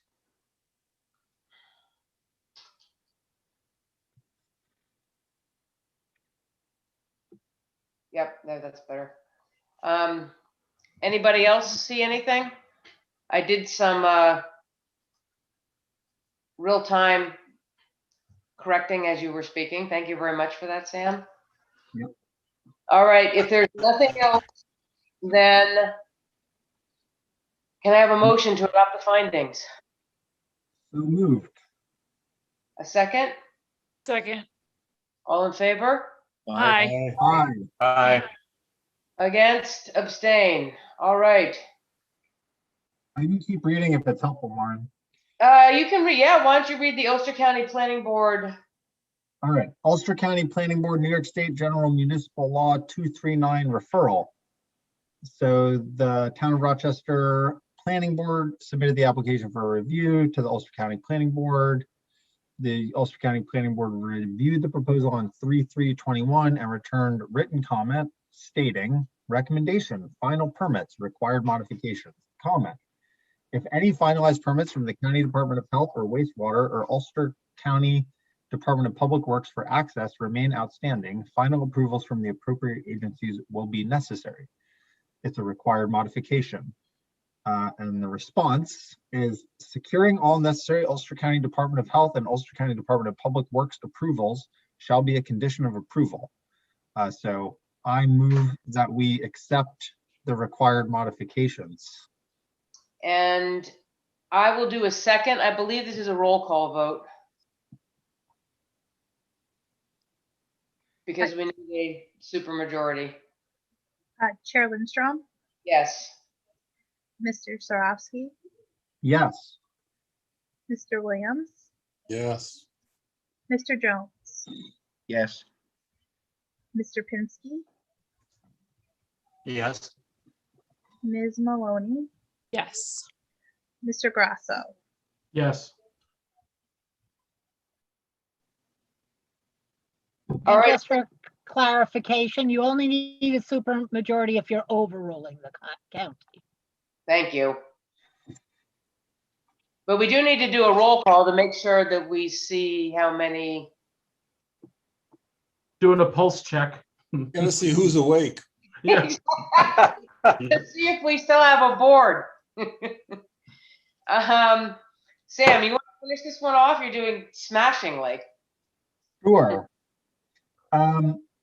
Resolved pursuant to the standards of TOR Code Section 140 zoning, the Town of Rochester Planning Board has reviewed the application presented and grants special use conditional approval to Henry M. Rich, permitting the new use grocery store and associated office and general retail for the lands situate at 19 through 23 Main Street, Accord, New York, known as section block lot 77.91-1-37.100 and located in the Hamlet and FD overlay zoning districts, subject to the conditions expressed below. The Town of Rochester Planning Board grants site plan conditional approval to Henry M. Rich, permitting the new use grocery store and associated office and general retail for the land situate at 19-23, known as SBL 77.9-1-37.100, and located in the Hamlet and FD overlay zoning district, subject to the conditions expressed below. Why does it have to say that twice? One is that we're One's doing. for site plan and one's for special use. Oh, right. Okay, conditions of approval. Number one, any and all fees due to the Town of Rochester involving this application shall be paid in full prior to the chairman's signature on the site plan. Two, all local, county, state, and federal laws or codes shall be complied with for the current or future use of these lands.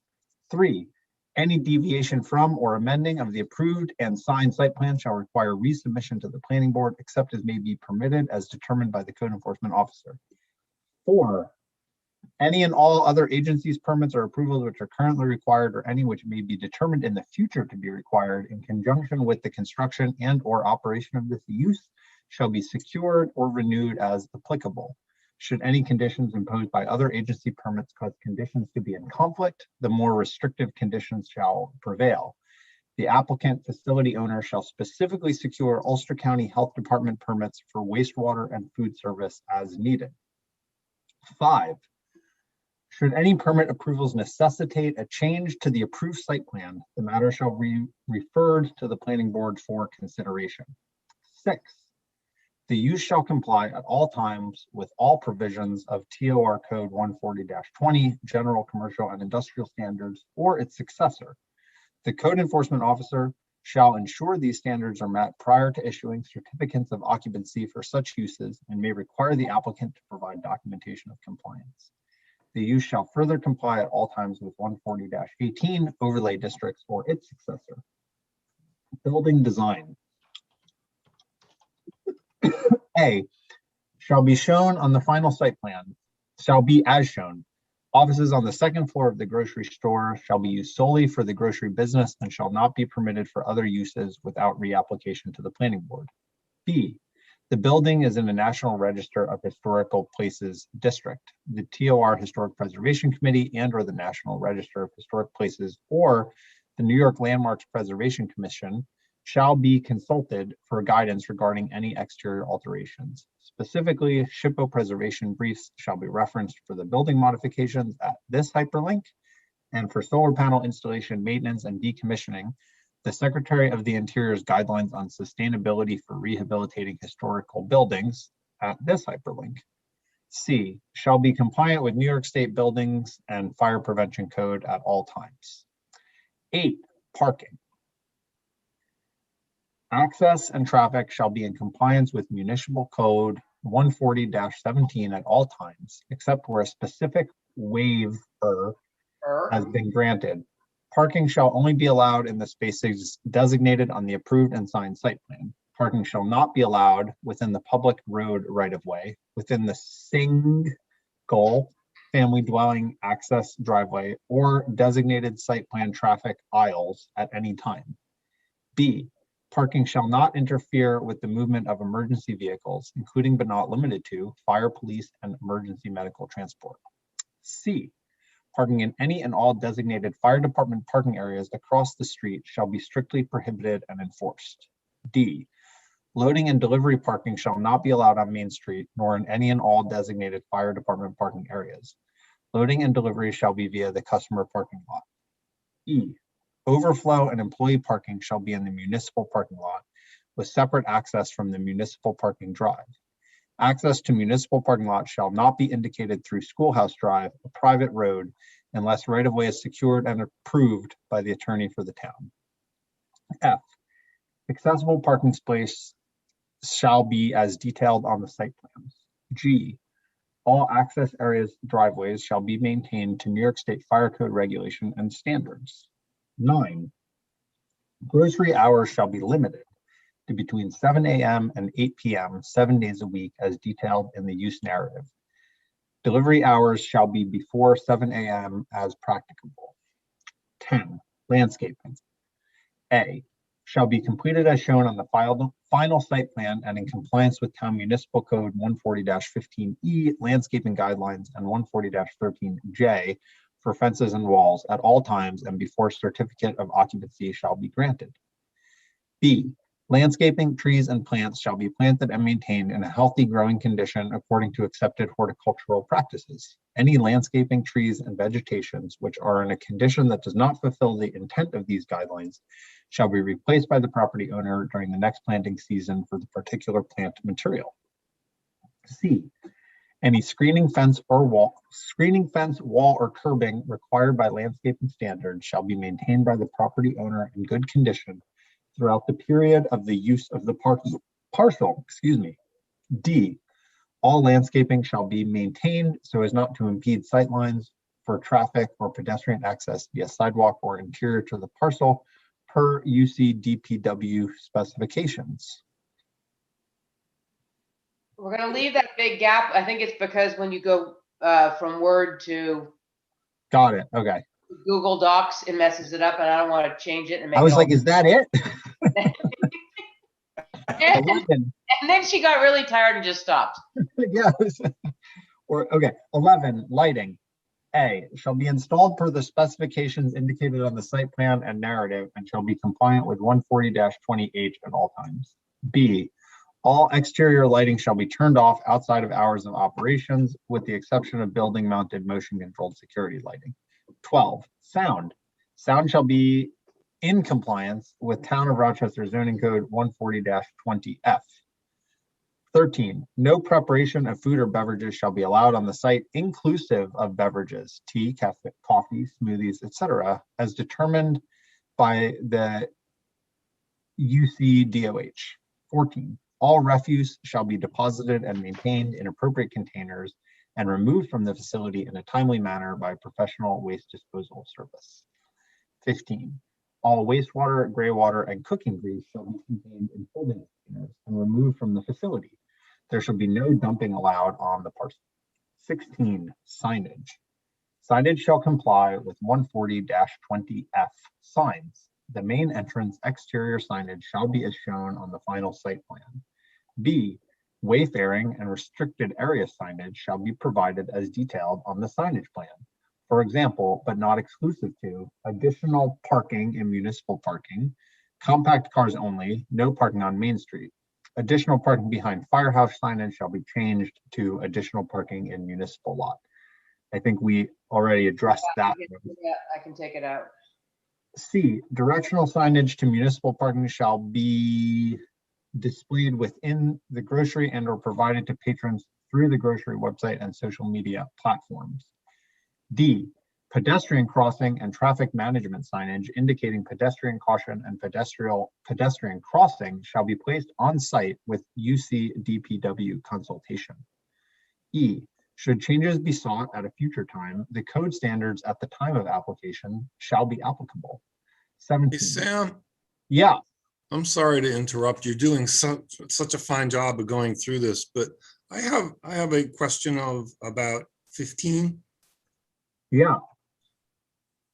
Wastewater, gray water, cooking grease. I was under the, correct me if I'm wrong, but there was no food preparation or anything going on. Where would they even have that? You're right.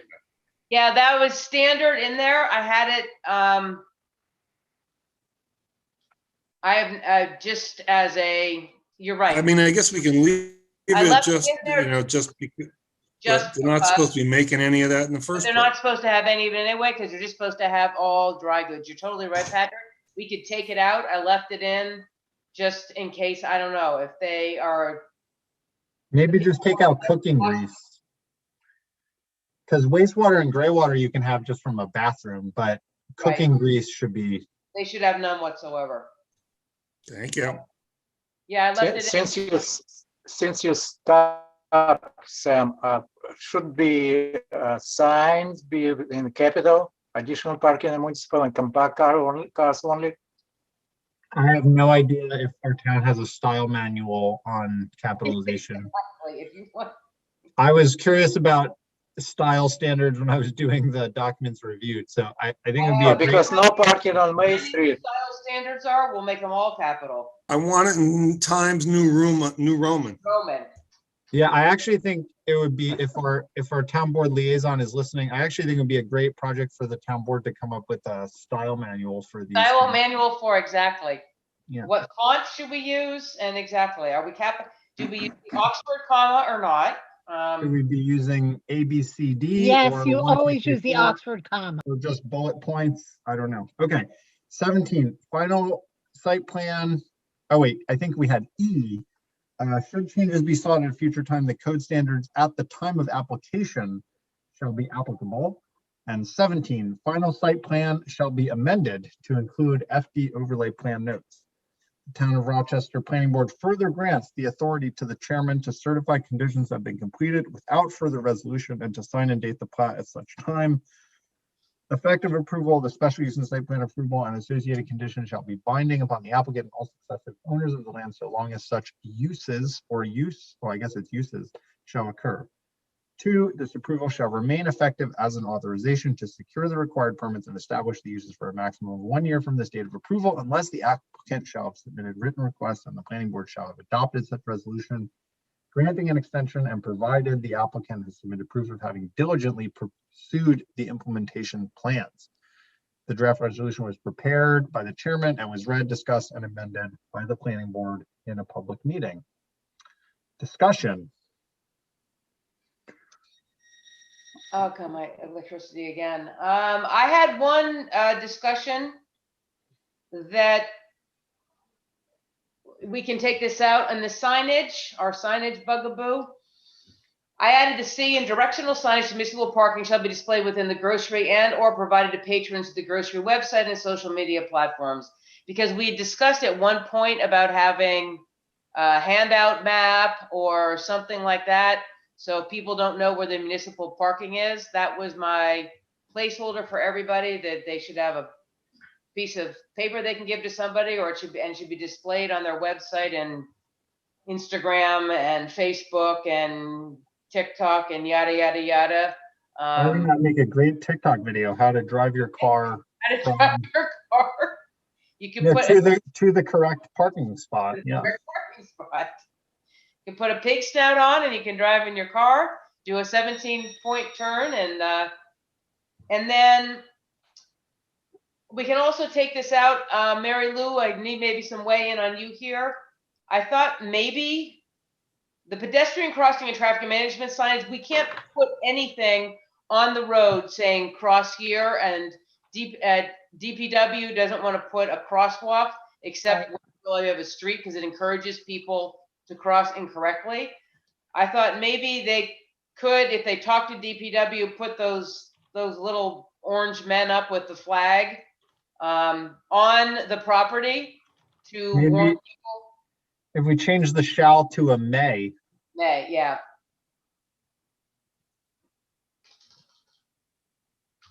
and make it say like additional pedestrian crossing and traffic management. Sorry, Mary Lou, she was asking you a question, then I answered it. I hope I didn't say anything wrong. No, that's good. Okay. Anybody else have anything? I can go back to the top and scroll through it slowly. God, no. Could you just read it over one more time, Sam? Sure. Ready? We should see if Barry's still awake or not. See, this is coming through and getting you, Mary Lou. You're Oh, next. Martin, you've got number 4 in bold for no apparent reason. It won't debold for some reason. And so it just got left like that. Okay, it's a quirk of formatting. Got I it. don't know why, and I decided it was just gonna stay. Keep going. We're doing good. Okay, I'm reading it in case you guys can't hear me. Come back, come down. Down? Yeah, I mean to the end. You were almost at the end. Got it. All right, guys. Do I have a motion to accept this approval with all its conditions? Motion to accept this Second. conditional approval. Do I have a second? There we go. Second. All in favor? Aye. Aye. Against? Abstain. All right, vaya con Dios. Aye. We have a break now for 10 minutes. Left. Yeah. So everybody, we're breaking now. Good. Break.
No, I'm not Greg.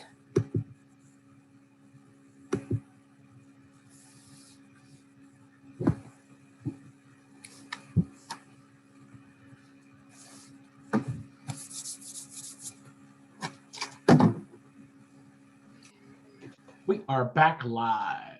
We're back live.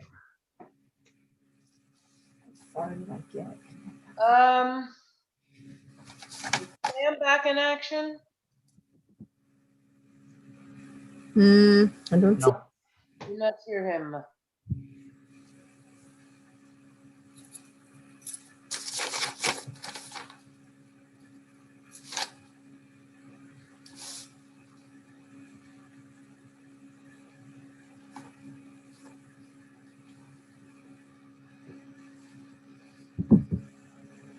You guys are a super planning board. It's incredible how much time you put in.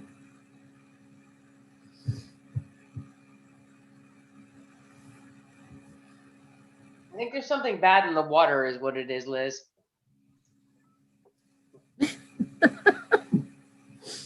We definitely need to change it. It's all that Cherrytown water we're drinking. I know, it is. It's all drifting down from my house. Yeah, yes.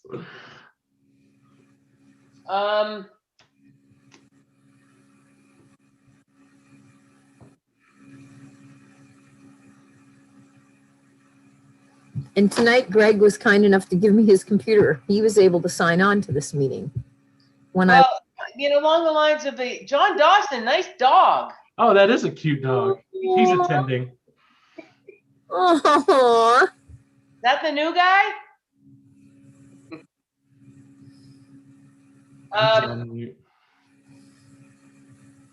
No, he's not the new guy. that one your little- Here's the new guy. Ah. Oh, there That's he Freddie. is. He's from Tennessee. Oh, hi, Freddie. 4 months old. You like one color combo of dogs, though, huh? Just white and black, white and black, white and black. Well, no. When Dickie died, he was a dark dog, and we have slate floors, so you couldn't see his hair.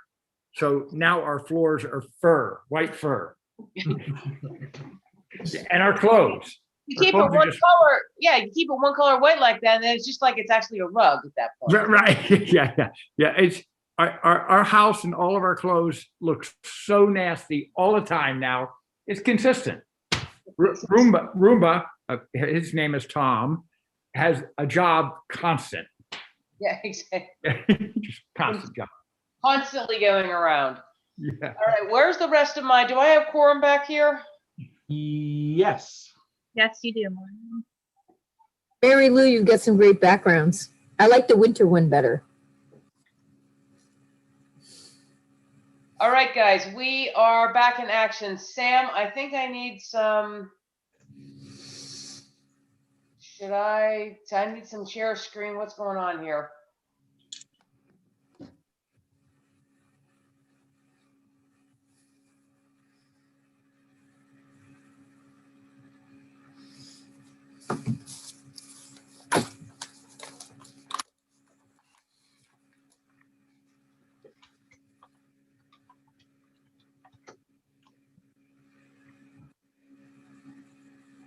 Are we done with Reach?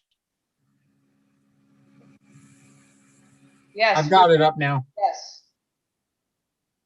We are done. All right, so here is, we are on to Vinci Farms. Planning board, we don't have any names and numbers as of yet. This is a major subdivision, conservation subdivision. And this is the one that was previously approved for conservation subdivision. And then they went by the wayside for a bit, and they're back again. They're adding in another lot to what they would desire to do. And it is 6 lots. So one big lot is the existing recording studio, which was approved as a, I think they got a use variance for that. And then you have lot 2, 3, 5, 6, all have all the varying sizes that are allowable under a conservation subdivision. And it's probably better if we just go to the video. They do have, it's on Clay Hill Road. It's in the Ag District. They have a trout stream. They have Habitat Core.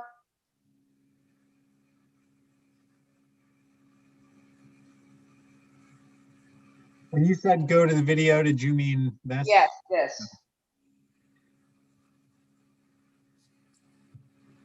In fact, they added 2 additional lots from the previous approval. That is correct. So Barry, actually, at this point, before we go to the CPL commentary, do you want to add any? No, just, I don't know how many members are familiar with this, but maybe just give a little background. First of all the structures and driveways and parking lots that we show are existing. This facility, the prior owner had a horse stable in that long building. It was actually a barn with an indoor riding rink and stables. And then he had offices for his business. It was the owner of the Pine Grove Hotel. And he lived in the one house, and he had staff in the other buildings and houses. And it was sold off. And the new owner runs the film studio in the back, and lives in the one house, and staff members live in the other houses. And so his goal is to simply be able to create the houses on separate parcels from the studio. And in doing that, we're also creating one buildable lot that includes the 2 ponds. And that always existed. So the approval we had in the past, we went through the whole process, even had the town board approve the conservation area. And then I guess he rethought it, let time go by, let the approvals lapse, and then came back and said, you know, we really should have done this, creating a separate parcel around every building. So that's why the two lots were added. But as I say, there's no more construction as proposed than the original approval. And the only new construction we would propose would be the one building lot. So with that said, I'll let you guys take it over. Okay, so guys, we referred this to CPL. And can you go forward, please? Yes. Yes, I can. And I'm going to paraphrase a little bit. no, hold on. That was for Sam to move forward. Sorry. But before we can have Liz go through a lot of this, there's a lot. Once again, there's a lot of line items for the applicant to address. I did the board members have a chance to read through this, I hope, and see there are quite a few items that need to be addressed. Probably best if Liz sort of gives the general overview, because they fall into sort of parking access, conservation, traffic flow, etc. Alternatively, I think Liz should give a bit of a summary, and then I think personally they should probably go back to the applicant and the civil engineer to answer a lot of these questions and bring the site plan up to another level before we have another look at it. Does everybody have any opinion on that? I'd like to at least go through our question and comments. I did have a few questions. Maybe Liz will address some of them, but I'd like to at least. Can we have Liz? Can we have Liz as sort of the applicant address her stuff first, because it might answer. Yeah. So Liz, it's your floor. Okay, so, you know, I'm typically going to send you reports where the first items that I think you should be looking at, the macro items or the items on which I would like to have some input from the planning board. I'm going to put those in the first couple pages. So, and because you've looked at this before, you may look at some of my comments and not really get why am I asking. I guess the one thing that I have, the sort of whole access configuration, lot configuration, it's not so much the lots, it's the access. I felt concerned that there were little parking areas on lots that I thought were supposed to be residential. So that was one concern. And I could see that the applicant was trying to work with an existing network of gravel roads, trying to keep the kind of rural farm feel. But I do think there should be a separation of uses. And then, I looked at the lot 1 parking calculations, which may be spot on, but there's a lot more square footage there. And so it'd probably be helpful to have a little bit of narrative about what is all that lot 1 square footage used for. I did make a brief suggestion about a sort of what I call a dangling little storage building that, could maybe be unloaded into a larger space, get rid of that building, add some parking there to kind of try to consolidate the parking close to lot 1, which is generating the need for the parking. And let's see. It's not clear to me whether there are going to be buses and trucks coming in. Typically a production, place like this is going to need people to come in with trucks and equipment set up. I know people that do that kind of work, and also maybe buses to bring people in that are going to do the production. It's a pretty intensive thing, as I understand it. Requires a lot of people all at once. So parking and loading is a question. And then I kind of get into the whole question of the fact that the private road right-of-way will allow access to these other lots, and we need to straighten out some of the driveway configurations, make them more direct. But I guess the concern is that all of those lots would have rights over lot 1's stem leading to the road. So it's not clear to me why it's drawn that way. Why it's like a road coming in with a turnaround that's a separate road parcel, and then all the lots come off of that. So should I maybe respond to some of these as we're going? No, I want Liz to go through all of her questions first, and Okay. I really prefer if she goes through everything, then the board speaks, and then we get something a little bit more organized. Because the back and forth, we're going to be here. I'm going to cut this thing off at 11.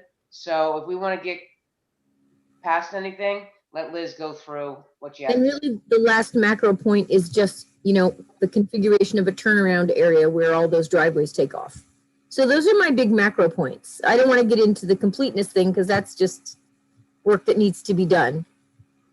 And then the only other, I do have a Mary Lou question, but I don't know how much we want to get into that, only because this use is now allowed by special permit. I know it has a long-standing use variance, but is it possible for them to go through a special permit process now that it is allowed in the district with the special permit and have it be a little bit more conforming? So those are my macro issues on this. All right, Sam, what did you have? So I guess the biggest question that I had is, I was just looking through the old decision, and my question was a Mary Lou question, which is, to what extent, if any extent, are we bound by a previous decision that expired? Not at all, as far as I understand it, but let her speak. Well, it really depends on what you're talking about and whether things have changed. We're not technically bound. That's, it expired, so that's done. It's a new application. But you always have to look to what you've done before if some circumstance has not changed. Okay, yeah, so there's clearly the change in the number of lots. The thing that I was noticing just going through it is I was reading through the conservation subdivision section, and it seemed like, again, I didn't go back and look at the minutes, but just in the documents reviewed and the decision itself, it seemed like quite a few of the items in the conservation subdivision part of it I just didn't see evidence that they'd been addressed in the decision, and they had to do with like a site resources inventory and sort of like starting with identifying conservation areas, then identifying building lots, then identifying internal routing, and then the last step being creating lot lines. And I was like a little kind of confused about that process. And if we were sort of like bound to honor previous parcels that had been approved, then I would kind of not want to go down that alleyway, I guess, so to speak. But if we're not bound by that, then I would feel, at least personally, inclination to just like do that whole process Well, I guess again. what you have to look at is what's your reasoning. You know, if anything ever gets challenged in the future, it's going to be nothing's changed. Why was it okay then and not now? Are you being arbitrary and capricious? Right, but that's something that the board could discuss, you know, like what's changed is time, board membership, and the plan has changed. Well, yeah, the plan has changed. Maybe environmental conditions have changed. Who knows? There are things we'll find out through this process. But just the board changing, that's not enough. We're the board, not the individual members. So if they resubmitted like the same site plan that was submitted and approved in 2017, we would more or less be compelled to approve it again. Unless there were changes in the law or changes in the conditions of the. Yeah, but this is a new application, isn't it? So we have all new plans compared to what was previously approved. We're starting all over again, aren't we? That's what I was trying to understand, yeah. Exactly. So it's sort of both. Everybody's right. We're starting all over again. And what you're saying also, Sam, is there were some things that were mentioned in that previous decision that weren't necessarily fully addressed. So there's a sort of a full, and Liz picked up on this, is a full reanalysis of, all right, what is the conservation area? What are the setbacks from the pond, streams, waterways? Let's reassess what's really going on in the conservation area. Along the lines of what Liz said also, our private, you now have it's not a driveway anymore with this many houses coming off of it. It's a private road. So they need to address some of the private road issues. There's also the issue of, which I think it already is a private road, isn't it, Mern?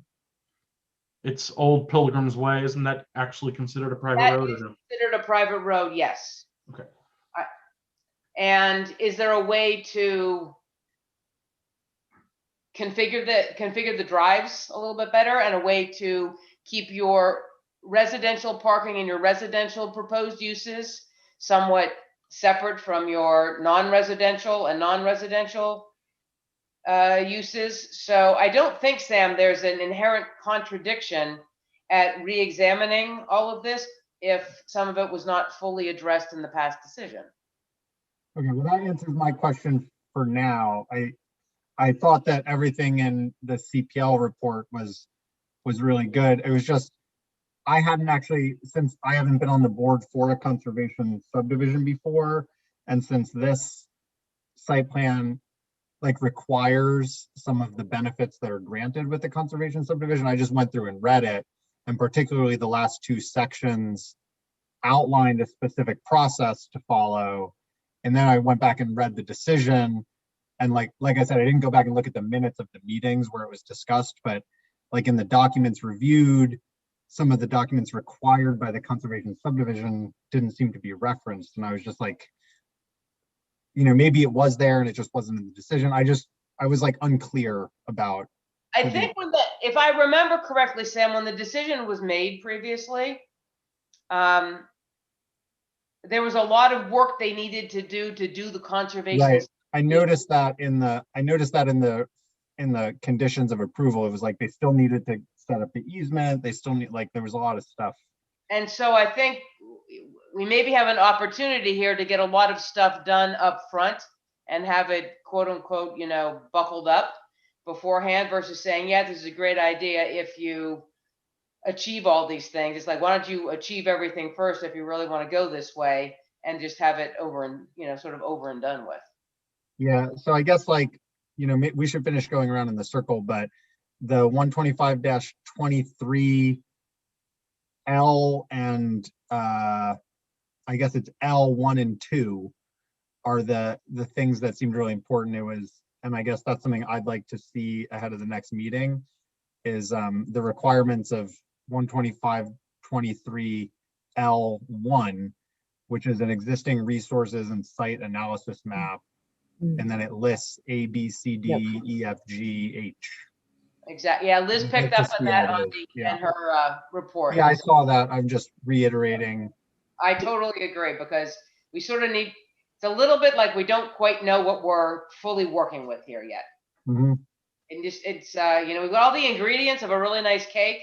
We need to start sifting some things together and getting the butter softened and getting everything organized. Mr. Williams, do you have anything? He's gone. Good. No, not really. Rick, how about you? Yeah, I have a number of things. I'll just rattle them off. Somewhat along the lines of Sam's comment about nothing much has changed except for the imposition of lot lines. Okay, that's fine. There's still 4 houses in the old plan. There's 4 in the new one. But I don't like the addition of this additional house on lot 4. It's kind of squeezed in there in a goodly portion of the conservation area. So that's one thing. And this is a new plan, but that's one thing that changed significantly. And that lot is only 1.5 acres or 1.2 acres, I think. And all the lots are supposed to be, what is this, in the R3? Yes. Yeah, this is in the AR3. Yeah, but they get to go under the lot size for the conservation. They get the conservation, yeah, okay. So, okay with that, I just want to point out that wasn't in the old plan, so, this. Actually, it was an ill plan, new lot. The future house? Yes. Okay. That has not changed. Okay, my second comment was, it's an awful lot of parking, and I just question, I'd like to see less parking.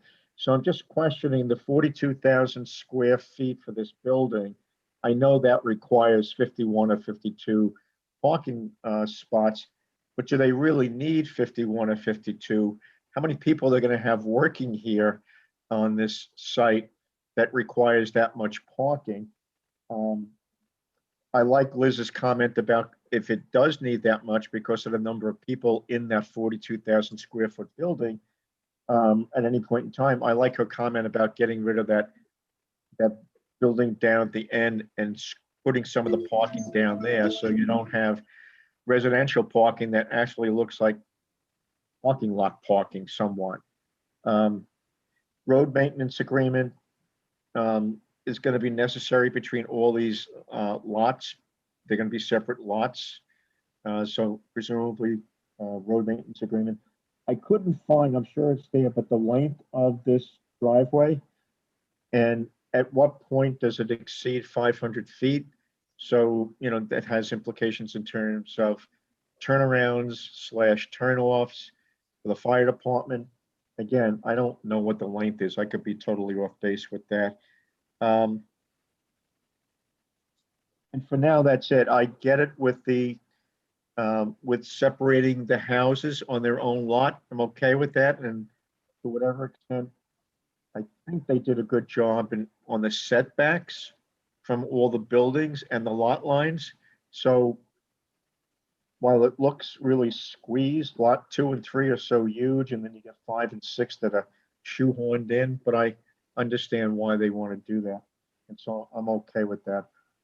It's primarily, goodness gracious, how many people are going to be working in this building that requires that many parking spots? You will let me know when is a good time to answer some of the If questions. somebody's talking, I can't hear them. I hear a mumbling. Yeah, it's the applicant for a second. Yeah, you know what? Let everybody throw out some of their questions. Hopefully you're taking notes, and then we would love to have you answer. Thank some you. of them. Yep. That way you've got them all on a great big list and you can hit them all at once.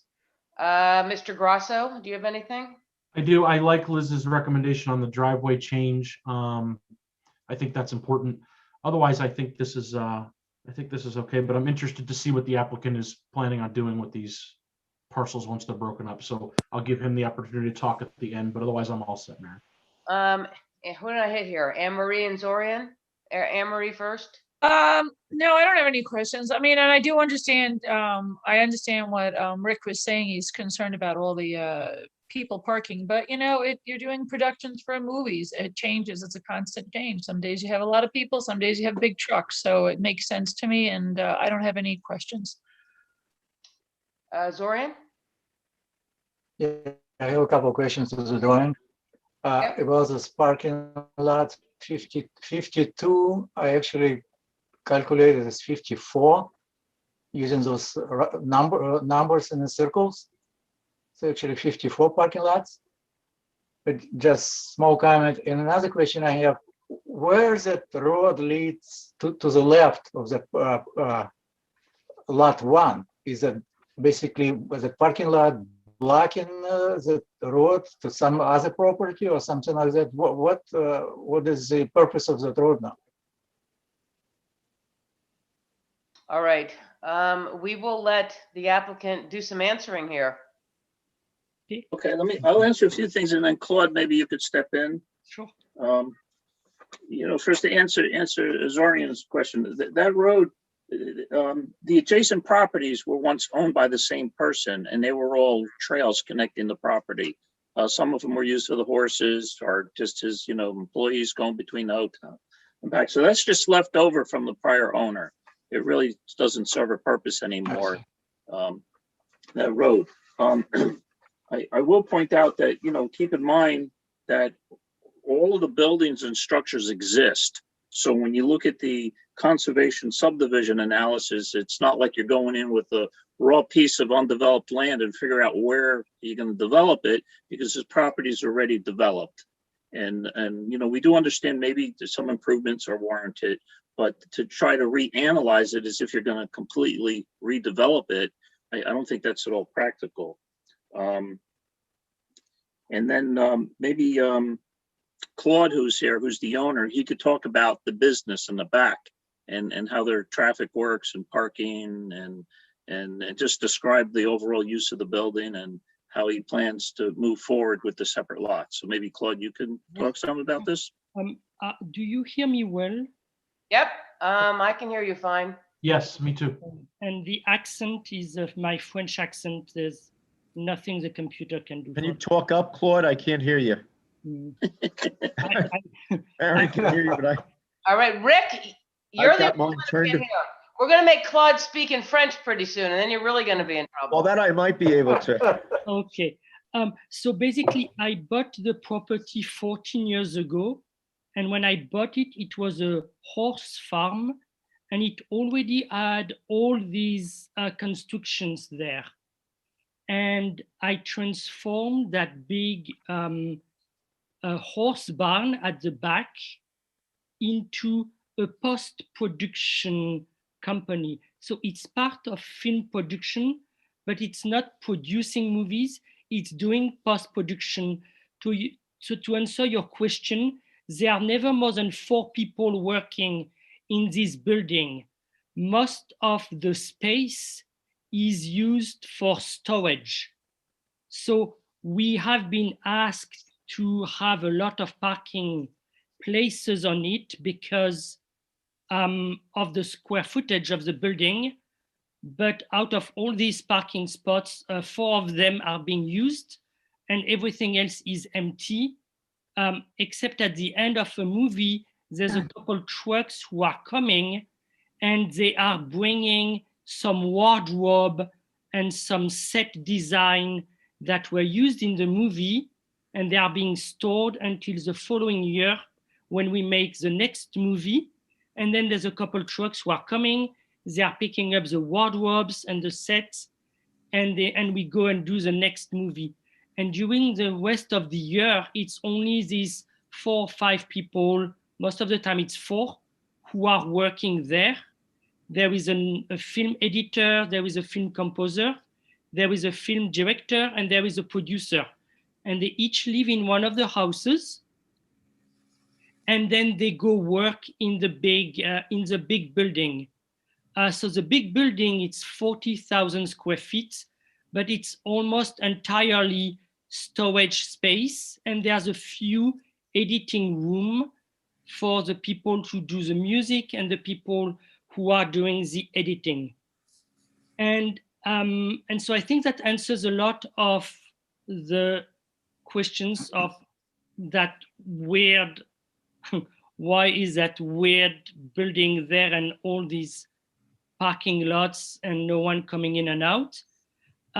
And then Sam, I think to answer some of your question, the reason why I first made an application and then I didn't follow, and then I made another one, it's that in the middle, for 2 years, I did not make movies. So I didn't know if it was going to even make sense to continue going down the path of separating things. And then we went back into making movies. So I said, okay, let's put the application back. And the reason why I separated 2 of the lots into 4 lots was just to make it easier for me for the refinancing of the whole property with the bank, who right now is creating me all kind of problems because I have one property where you have residential houses and a commercial building as well. So they asked me to separate all that so that I can have a loan for the business and I can separate the houses for that. But if you guys tell me it's too complicated, you need to go back to the previous application that you had, I will deal with the bank on why are 2 houses on one lot and 2 houses on the other one. I didn't realize it was going to create all these additional problems. If it's too complicated, I can just deal on my own with the bank. The biggest part for me is to really be able to separate the commercial building and all the parts that are residential. I think I hit most of the questions, but I might have missed a couple of them. It's not because I don't want to answer them, it's because I forgot probably. So if there are things that are unanswered, if you don't mind asking me again, I'm happy to answer them. So the first thing that I would say is you can ask for a waiver from all the great big Target Supercenter parking lot that is required by code, which is too much parking, it appears. So if you could think realistically of how many parking places. But they are there already. We had to do them when we got our variant use for the production, even though I tried to articulate that it was only going to be a few people, they said, well, but you still have 40,000 square feet, so you may one day sell the building, another person comes, and they have more than 4 people working. And so all these parking spots are already there right now, and I'm fine. I'm not going to remove them. They are there. They are there. They are just empty, and but it's fine. That's not a problem for me. I think what's important to understand is that most of that entire structure is a massive warehouse. There are no offices. There is no one working. It used to be a horse arena, and now I am storing things inside. If I can just jump in for a moment, Maren. Yeah.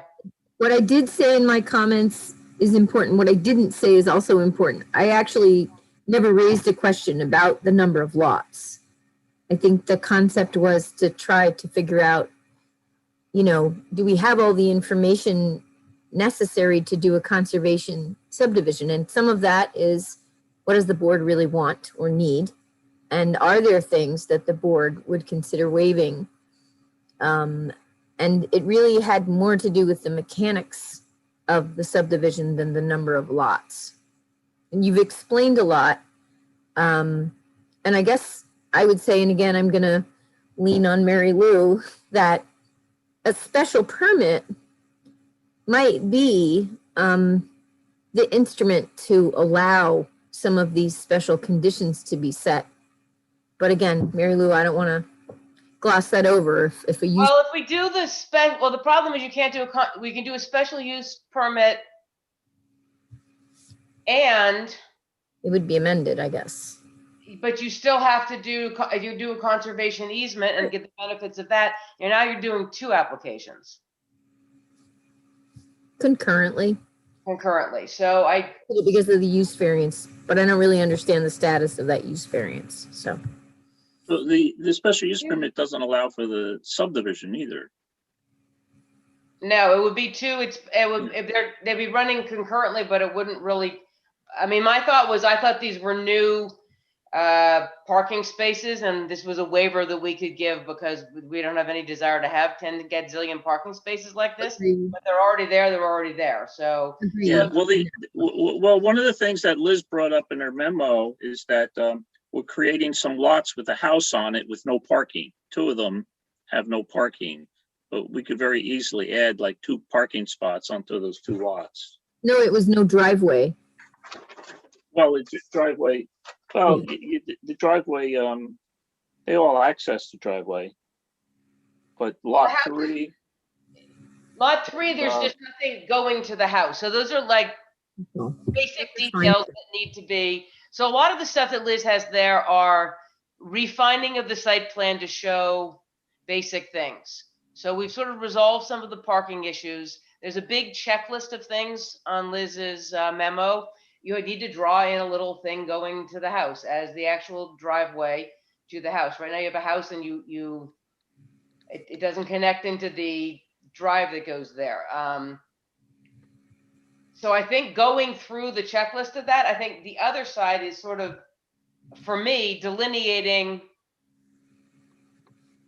what really is there in the conservation subdivision and how that is going to go forward. I mean, is it the town that is going to take it at this point? Is it, have you contacted somebody who, a land trust for it? I am not a fan of just deeding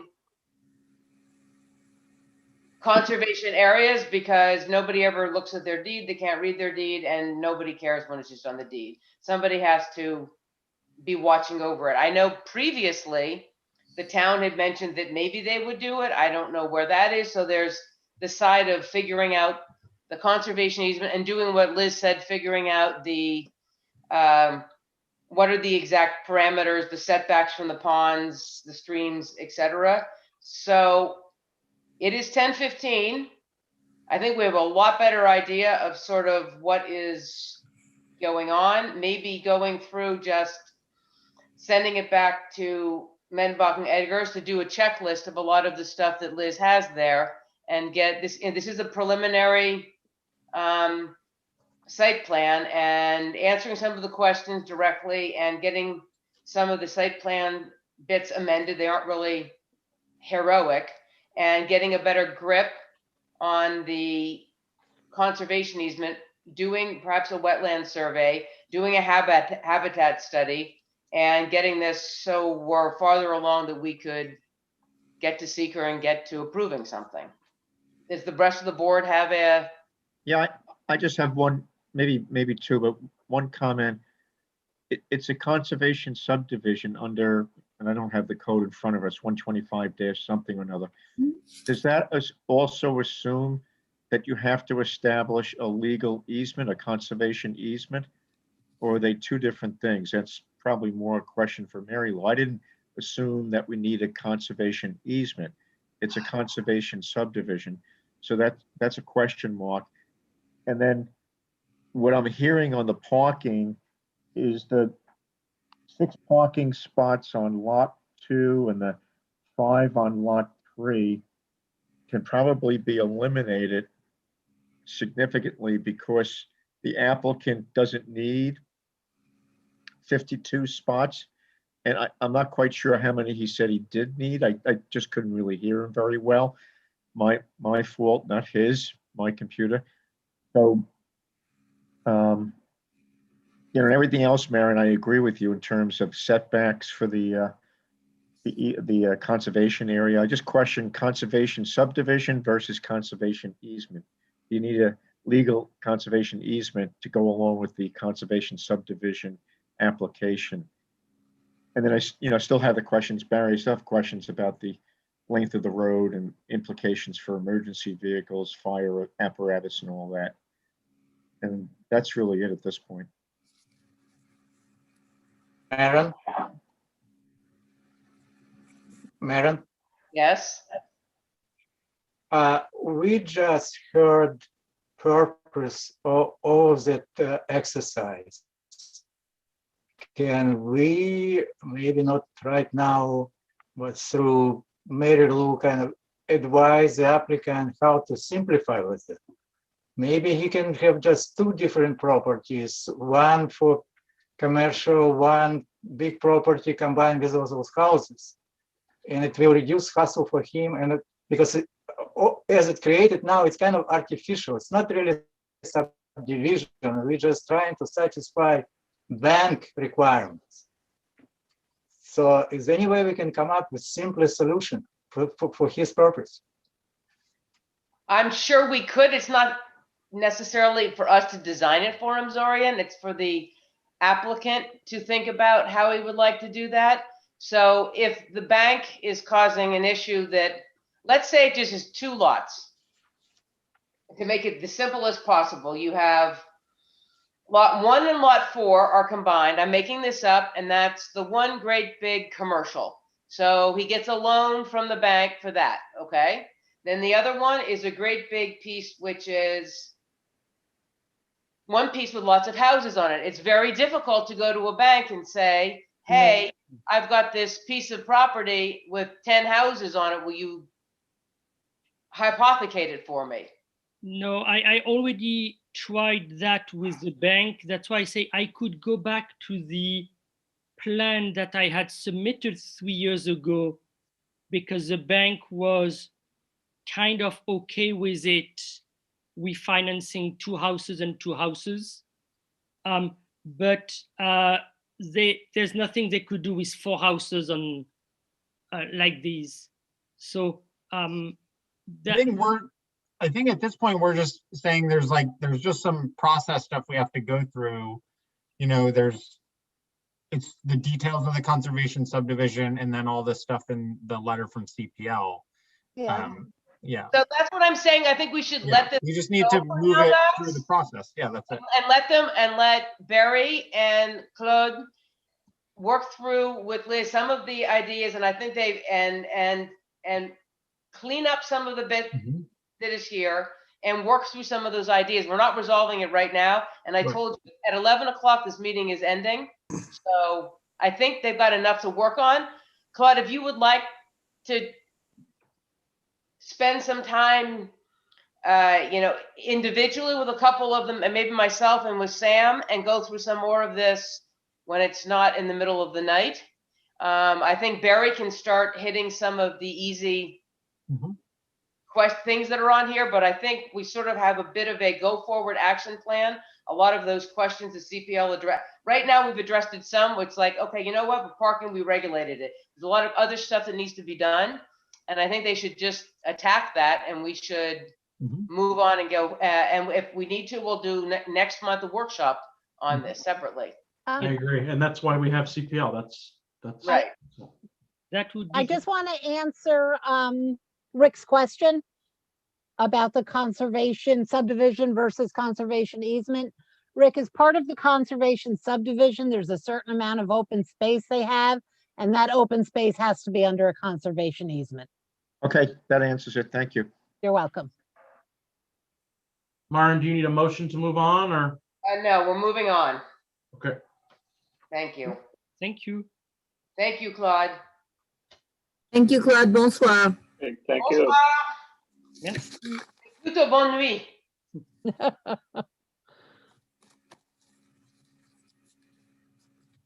All right, John Dawson, are you still awake? Yes, ma'am. Pulse check. I'm enjoying tonight. Not really. You guys are struggling. Man, I am so glad I'm not on the board. All right, so this is the subdivision that Cindy and John did because he likes to come back at least every month.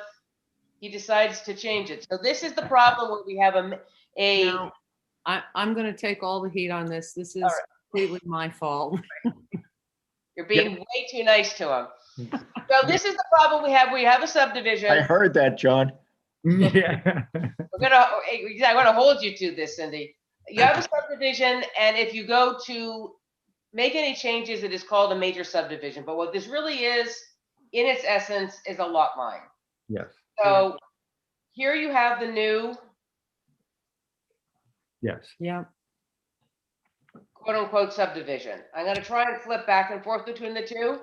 So if everybody remembers, there were 4 lots here before. Lot 1 up in the corner with the existing house is getting a little smaller. Lot 4 is going away. It's being subsumed by lot 3. So lot 3 gets a bit of lot 1. That gets a lot line change. Lot 4 goes away. There's a lot line change. And lot 2 stays the same. So remember that in your eyeballs, everybody. And this is what was approved previously. So you can see lot 1 gets smaller.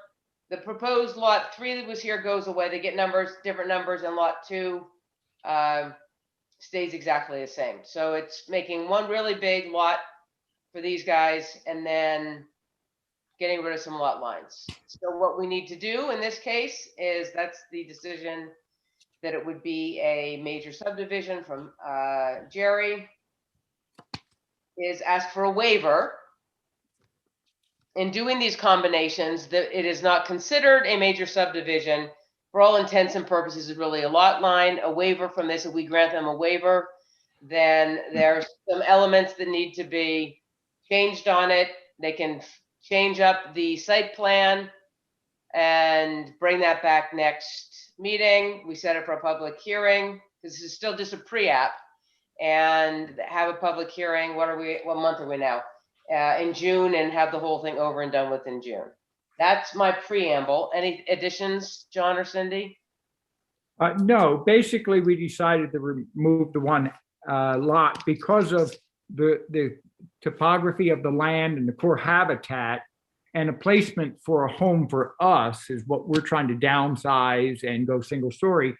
We couldn't do it to where we weren't in, clustering each other and invading the other homes and us.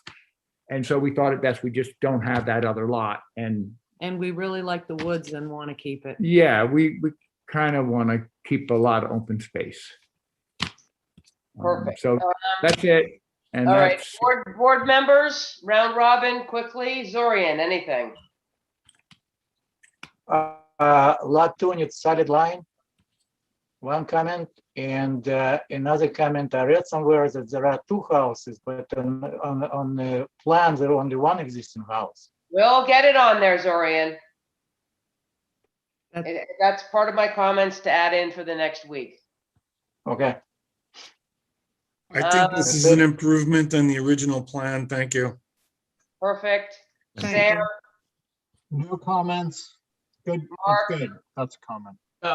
This is just a question for Cindy. You should get Richie Smith's property, and you guys could have 40 acres back there.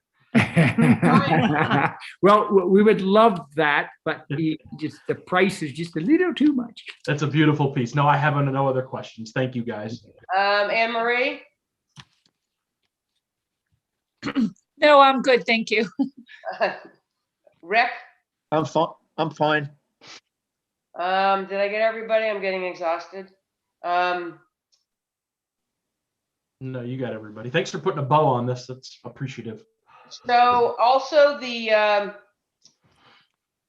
so could I make a motion to grant the waiver for the major Second.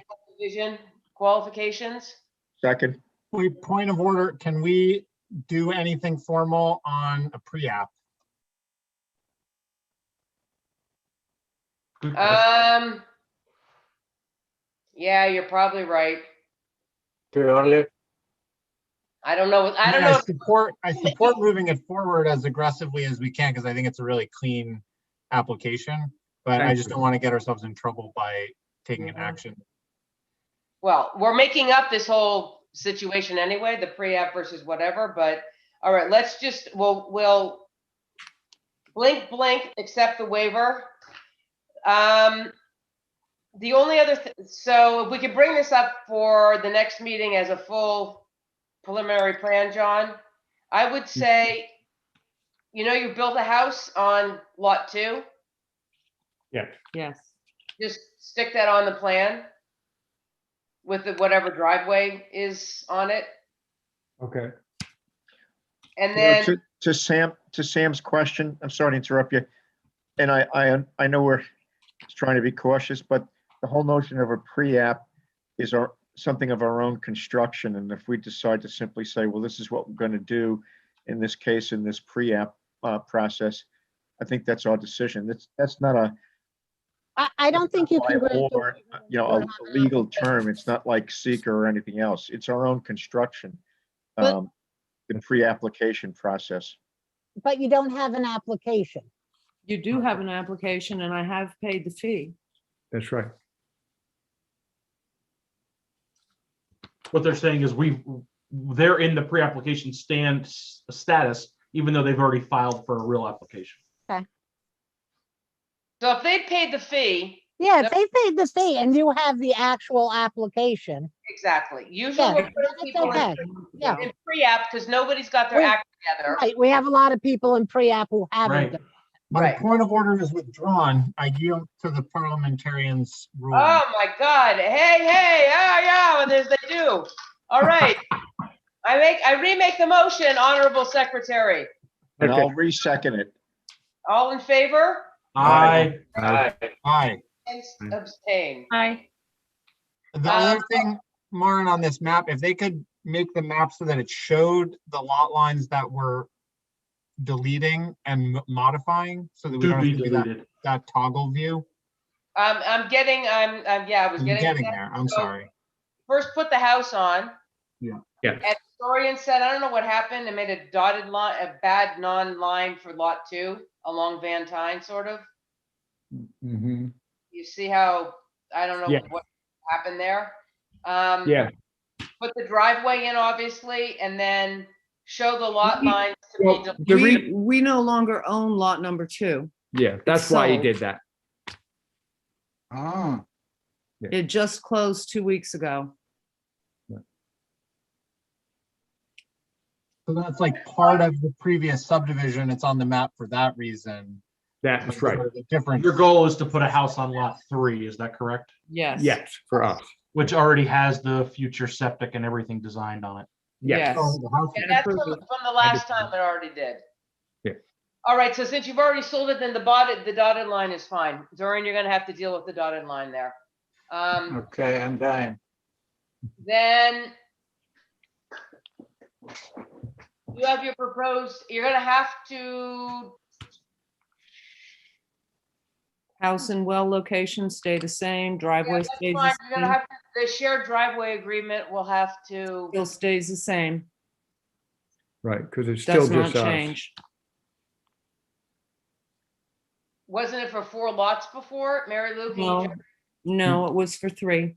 Yeah, because the other lot had road frontage. Yeah, but you were doing road frontage on for what is now lot 3, correct? Yeah. Correct. Okay. Yep. Yeah, but now you're using the shared driveway. I hate these shared driveways. It's maybe the lot numbers change in the agreement from lot 4 to No, lot. they do not. Okay. No, the right, because our proposed driveway was in the agreement for Correct. that lot, and that's the one we're using. Because we're building solely on that one lot. Yeah, because Maren, the Oh, one so that's you're gone. You know what, that's why the lot lines, so you're using where lot 3 was, your proposed driveway, I'm getting it now. Because Yeah. lot 4 had nothing, you hadn't detailed a driveway for that because it was Yeah. just, got it. So Yes. all the 3 are the same, okay. Correct. I got it. We're back with you. Guys, I think we could probably set this. Say the word, public hearing. Public hearing. Say the word, I know you know it. I know you know it. Why, I would like to make a motion to set this for public hearing. If anybody I does, second. all in favor? Aye. Abstain? All right, so basically it comes down to getting the house and the driveway on there. And the lot lines that are being deleted and changed. And this is part of the exception agreement on the county road? For the Ulster County Planning Board? It's not a county road, the access is Van Tine. Yeah. But the subdivision borders on Sampsonville Road. We didn't have to send it before, so I think it is. That's what I'm asking. It's part of We the don't exception. have, we don't have any agreement. Okay. access on Sampsonville. Right, and Okay. lot one isn't changing on that end. Right, Right. no No, access. I No, remember. I understand, but if it wasn't subject to the exception agreement because it's so few lots, you'd still have to send it to them because it borders. But it's okay because It's okay, we didn't have. we to- have less than 4 lots or 5 lots or whatever their exception is, so we're okay. Right. So question, what house and what septic do you actually want shown on the map? Lot two. Lot 2, Even though I no longer own it? even though you no longer own it, yep. Yeah, Okay, no problem. okay. Oh, good. All right, thanks, Go to bed. guys. Thanks, guys. Thank Go you. to bed. Thank you. And, Now, See you next Dawn, month. if there are any, I don't think there are any, you already have all of the plan notes, so we don't need anything new there, so we're good on Yeah. that. everything you needed last time. All right, thank you, guys. Thank you. Bye. Good night. I hope, good night for you guys. I hope so Mhm. too. All right, the court rights. Wake Barry up.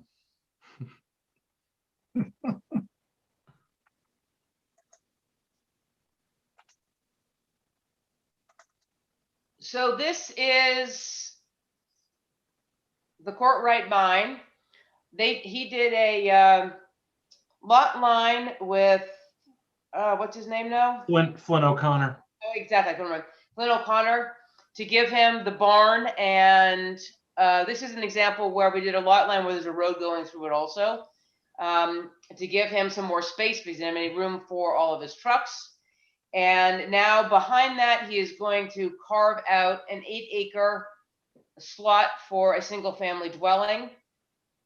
And because of the fact that this has a mine on it and it's reclaimed mine lands, this is all Greek to me, I will admit, never had to do this one. If you get a single family dwelling, that's going to need a special use permit and site plan review when they're doing the actual building permit because of the fact that it is reclaimed mine lands. For now, we can do just the subdivision piece of it until they, when and if sell it or decide to put a single family dwelling on it. So if we look at it here,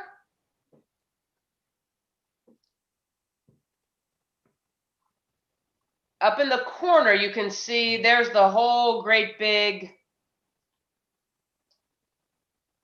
mine piece, and then they're working on the little tiny piece up in front there. This sort of hatched piece here is the part of the land that'll have to be reclaimed from the mine. There's an existing, the driveway going into the gravel pit mine, etc., is on your existing. They're going to cut a new drive next to it, and they've already put in the new road that goes to the proposed house, but right now it connects into the existing drive. If you look at this, I'm not the best at this, but that little lake, the little blue lake that is there, is about where the house or the proposed building site is.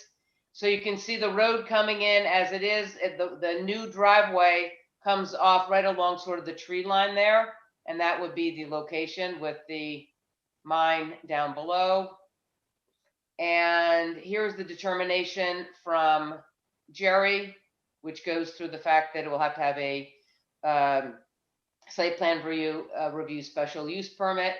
And we also have a, Mary Lou, you know better on this, but there's an email thread with the DEC for what you do. They called it a lot line adjustment. We call it a subdivision if you're reclaiming part of a mine. Maybe Mary, well, we could see, Barry, do you have anything else to add there? Maybe Mary Lou could explain a little bit this reclamation stuff. Yeah, I've had very little involvement in this application till this point. So maybe Mary Lou can. You can go back to I sleep. mean, I'm very familiar with the mining activity there, but Yeah. I didn't review all these documents before. Right. So Mary Lou, my question, if we're gonna do round robin here, is this sufficient for the board, or do we need to send I would feel better sending an official letter to the DEC and getting an official letter back from them. But That actually is a result of my asking the building department to write to DEC. So the building department already put in the request to DEC about that, and this is their response. all right, so this counts legally as a. Yes, okay, yes, and that was, I had asked them to do that before anything came to us, so, so As long yes. as this counts. It counts, it counts, that was the first step they took. Letterhead or whatever, okay. Yeah, they had, I don't know that they do anything on letterhead anymore. Sam, do you have any questions? No, I think, but for the reclaimed mine bit, which I was a little thrown by also, it seems pretty straightforward and clean. I might just raise the possibility that after this subdivision is completed, it might be a good opportunity to petition the town board for a rezoning of this parcel out of natural resources and into AR2, which it's surrounded by. That's a very good point. Like post subdivision prior to building permit. But it might, just because it seems easier and cleaner and like less weird. Yeah, I totally agree with them. Well, we can suggest that in the decision and just suggest it in general. Then it's a very good idea. But then the only other comment was just like all the stuff we need for minor subdivision, which we've been through a bunch of times now, but just like the contours, all that stuff. Exactly. So our list of, not to belabor the timing, but this is our, you can't see it, I know. This is our list that we go through, so we can go, and Brianna and I can go through and check off and send, because after everybody we send a letter to, we can check off what else is needed. So they'll have to show the septic, the well, there is no shared driveway, there are no easements or access because we're going to have a new driveway. They show the structures, we need the topo. There's no high valued land species or anything on this, as you saw from my introduction. There's no waterways, buffers, for once, no conservation, no FD overlay, you don't need a SWIP, there's nothing historic. The soil is a gravel pit, so they don't need to send an awful lot, pretty much. It's topo. The fire access, they could use pull-offs, they'll have to deal with that. If we can get enough gravel for the driveway. I think grading won't be a problem, exactly. And there's one thing, then I'll let everybody else go around. I had one I can't see from the map if, how close the driveways. They're over 50 feet. Maybe a maybe this would be something to refer to at the onset to the highway supervisor, basically to see like, are those the driveways okay? Because you are putting, they look a little close on this picture, but they measure over 50 feet away. Rec, do you have anything? No, I'm fine with it. Zorian? Yeah, I'm talking about the driveway when it's getting out, the side view. I don't know, is that somebody has to confirm it, it's fine or not? When site you're on coming both- out from on the right side, you know, Yeah, the site on both sides Go is ahead. the old barn that is now Flynn O'Connor's, and on the left is the open side of the rock quarry. I don't think there's any issues there. That there's no trees or anything. Yeah, it's quite no, open I'm there. talking about, but the turn, when you're coming out, you don't see what's behind the turn. Maybe you can see, I don't know how many feet there. So we probably could use, if the driveway is going to stay that way, that's what I said also, Zoran, I agree with you, maybe a sight line to make sure that that driveway is okay there. Or, and that driveway is okay if, I don't know how many trucks go in and out of there all the time, that close to a commercial use driveway. Yeah, basically you need the opinion of specialists, that's all. It appears to be, maybe not, I don't know. So I think we should ask maybe Medenbach and Eggers to do like they did for the Rich property, a sight line for that driveway. And have that included. And another one is, I think we stepped in asking slope grade mapping. We're gonna have them put a topo on so we can see the grading better. I think this is a topo, actually. Yeah. I hate to say it to guys, it's very flat. Where Right, that's what, yeah, I saw it. Maybe it's not the issue to begin with.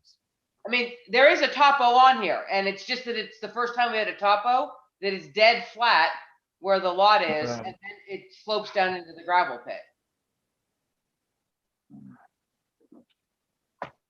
You guys following me here? Fine, it's all flattened out. It's flat, Maren. I've seen. I know, it in I've been real there. time. I drove in there. It's flat as a. Yeah. Um, So it's not the issue. This is a topo that you're looking at right now. Yeah, there's Right. there's the foot lines. The foot lines are there. Yeah, I know, but in previous application, we were asking, I mean, one of the, we'll consider in the workshop, we were asking for great percentage. But Well, here it's obvious from the top. You don't need a grade percentage if it's that flat, because there is no grade because. I know, I already said that it's not relevant here. Okay, thank you. Who did I miss? Anne Marie? Me, Maren, I don't have anything. Okay. No. Anybody else? Yeah, I don't have anything either, so. All right, so we'll put together a letter basically having to do with the entrance here. Brianna, have they paid their fees? Oh, good question. I have to check on that. I think they have though. All right, then. And you're at home, so you can't even really check right now. All right, then we're gonna have to wait until the next time to vote for whether You want to vote in case they did? I don't think you can do that. Can you vote if Brianna finds out? Yes. And if then vote? All right, so we'll write up a letter, send that forward, and we'll just have to put this one for the next We can vote to schedule a public comment at the workshop meeting. We can put it on just for that. Oh, that's a good idea. All right. Say it again. You're making that as an official resolution there, Sam? What would the that I move that if they have paid their fees, then we will do something at the workshop meeting? Yep, you are like the official resolutions. All right, I move We're in that. Parliament waving our papers. That is not a, Yeah, we don't need a appropriate resolution. I was just teasing. I move that we move on. All right, guys. I'm telling you, I'm closing it at 11. Yeah. Oh, well, Lowell is still on the call, so. I am here. We have, We have 3 things left. Yeah. yeah, but they are not, well, not totally clean, but all right. So Lowell, if you're not asleep, wake up. I'm here. Here, start the video. Okay.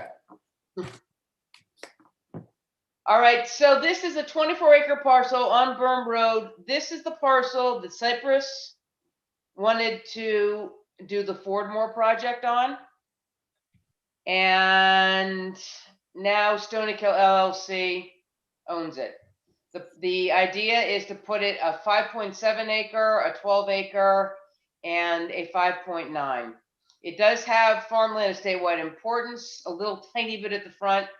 Vacant, will require well and septic for each new lot. The rear half of the parcel is Habitat Core Medium importance and New York State DEC Core Forest Habitat. And it is in the DEC defined significant biodiversity area of the Hudson River Valley. The problem comes. Well, let's do yours first. So Hey, here's Maren, while you're pulling this up, I'm going to recuse myself as I was the seller of this property. all right. Mr. Grosso is recusing himself. Duly noted. So here's the property. You guys probably remember this. The proposal is to have a shared driveway coming up the middle, and then 3 houses off to the side of it.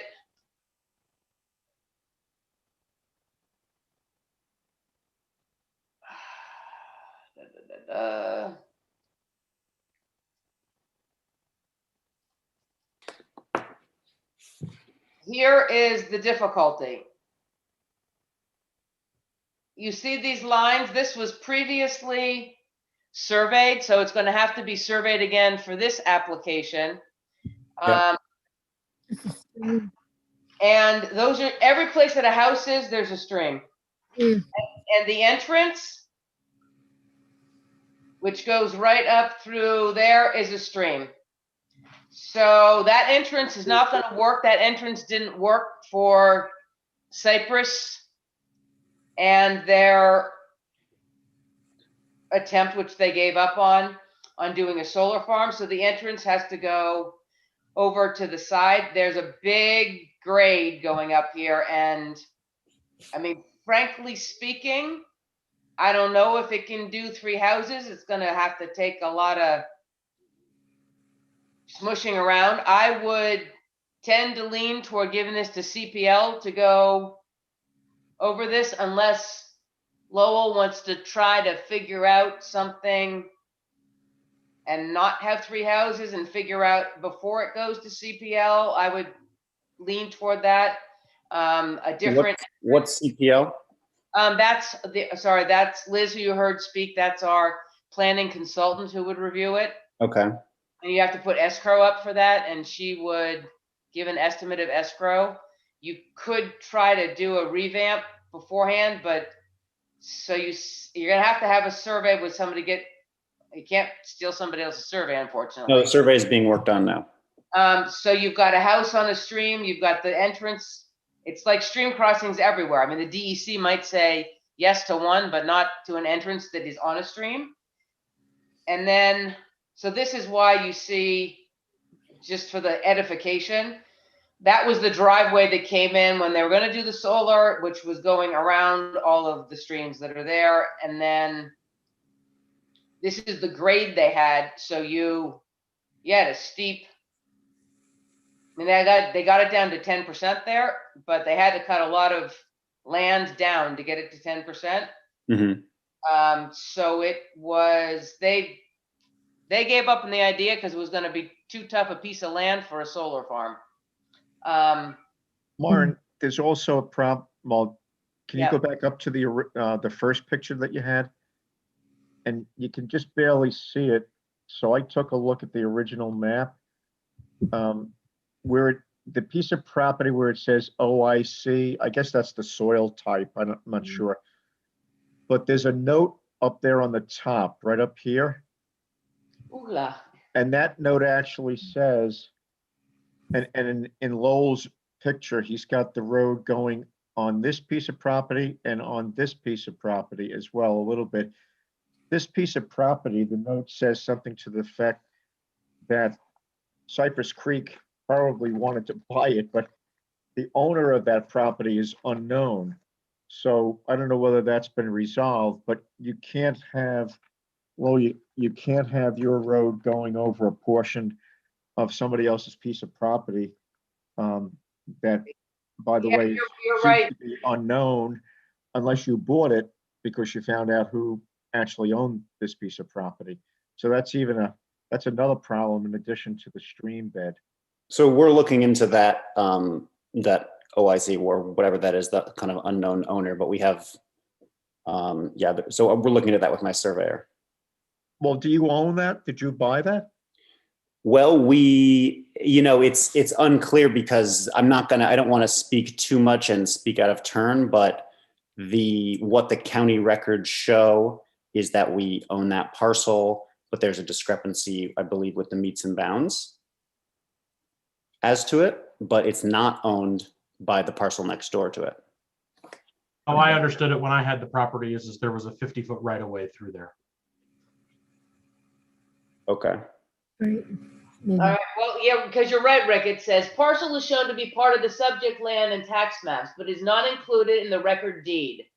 No record or description of this parcel has been located and ownership has not been verified. So you can't put a road over it as it Can't stands put a now. road over it as it is right now. So how would you like to proceed, Lowell? Would you like to rework this for a while or? Well, let me ask you a question about these streams that are shown on here. Is that are those, I haven't seen those in any other maps before. So are those official from any sort of agency, or is that just something that was observed on site? No, it's marked on the map, on the detail map. Again, you can hardly see it, but it says the wording ranges from intermittent usage to ephemeral stream, but it's noted as a jurisdictional stream. Right. Yeah, and it says U.S. Army Corps of Engineers on it. Right. So they're streams.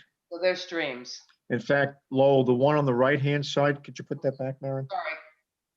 That one on the right-hand side, as you look at the property, any kind of significant rain event, like maybe today, that thing, I won't say it's roaring, but if it's a significant event, it's roaring because there's two streams coming from uphill. That land is at 15 or 20% grade. It goes under the roadway and it goes all the way down to the rondout. So there are times when it's a significant stream. A portion of that stream is not on your property, but where you were going to put that house, definitely you had the house or the driveways, I forget which, on top of the stream, higher up the hill. Okay. I have to get some more information then. So this is Army Corps of Engineers as showing these streams. Yep. And the same for the stream on the left-hand side.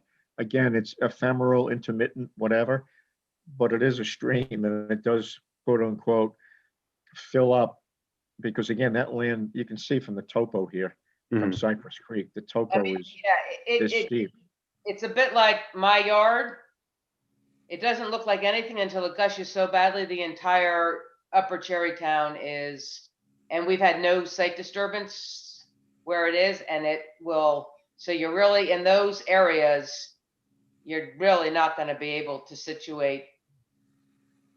I mean, I don't know, yeah, you gotta do some, I sort of feel like maybe you should put it on pause and do some research first before we say, put up escrow and start spending money to have a planning consultant look at it, but we could go that way if you want to push forward.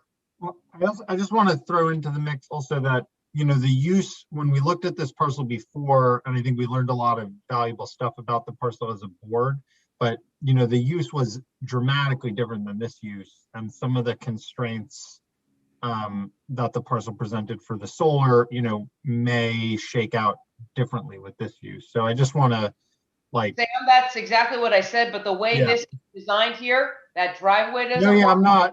I didn't want to contradict anything you said. I just wanted to emphasize that, not all of the features that led to probably the solar people pulling out would necessarily lead to the same outcome here. And I just wanted to frame it that way also. Nobody said this the same outcome in any way, shape, or form. Just saying that at this juncture, do we want to send this to escrow, or do we want them to do a little more work and see? Yeah. Is Can it I make a dramatic? suggestion? Mhm. Like, if you were to sort of push that map a little bit northward, I feel like one thought would be to find a way to bring a driveway in and then head, oh my God, to the east and try to carve out a couple lots on the east side and leave the west side alone. Then you wouldn't have to be crossing the streams. And if there has to be a stream crossing at all, you really only want one stream crossing. You don't want multiples, but best to avoid it, especially if you have steep slopes. There's a very decent chance you may have some rock underneath those steep. Right. And this layout, I mean, we're doing this survey work now, so these house locations are going to change a little bit. And I was intending to I wasn't really trying to cross the stream to go to the west side of the property. It's a different forest over there. I was trying to build more where there's a lot of dead ash trees in this property. So I'm trying to build more in those kind of areas that are just naturally were opened up. Right. So Well, the house that you were gonna put on lot 2 rather, way up in the back, that is rock. The Cypress Creek, I recall they did some drilling there and it's solid rock. And Yeah, I we can't did. say from where to where, but where proposed lot 2 is. Right, yes, there's a lot of shallow bedrock up there, but there's enough soil to do septic. We dug around a bit. Yeah, around those, yeah. Okay, I think, but yeah, before I go to escrow, I'd like to do some research on this. I guess getting that weird little who knows who owns this piece of property sorted out would be one thing. Yeah. One thing, changing the driveway is another thing, and getting the streams on there and getting your 100-foot setbacks and sort of seeing how you can configure everything is probably, maybe you can't do 3, maybe just can do 2, or as Liz said, maybe they can be smushed over elsewhere. I mean, my advice would be to do some more due diligence and then come back again before you start putting money down. And we need a better topo to show. I mean, this topo looks like it's pretty flat when it's not. Right. So I don't know what the deal is. I can't see the numbers. Right, well, again, we're getting the survey work done now. Yeah, So I'd say I'm gonna put this in pending until you do a little work and see where you are. There's not really much for us to go forward with here. Okay. Okay. I mean, I'll have to- because basically saying if this is the plan and how it is, it's refused. It's sitting on top of streams. So you don't have you got nothing. So my advice would be you right now have a denial here, which is probably not what you're looking for. So maybe you should do a little back to the drawing board to see if we can mitigate that. And that's why we have pre-apps. Exactly. That's why we have pre-apps. Okay, back to the drawing board then. Back to the drawing board. Sorry about May I that. ask who your surveyor is? ADX and Associates. Robert James. Gotcha. Good. Okay, very good. All right. And Innes. Innes. So Innes is coming. 1101. Nadine was here. I'm here. Innes is coming back because they're doing a lot line adjustment. They have, we'll go directly to the kill here as it's getting late. So you see down at the bottom the parcels to be, Nadine, correct me if I'm wrong. They own both of these already, but now they're going to just combine into one lot, correct? Yes, correct. And going to move the spa up closer to the main restaurant area and put it on the parcels that are to be joined here. So you have to amend the site plan and also do an LLI. LLI being the easiest part here. Correct.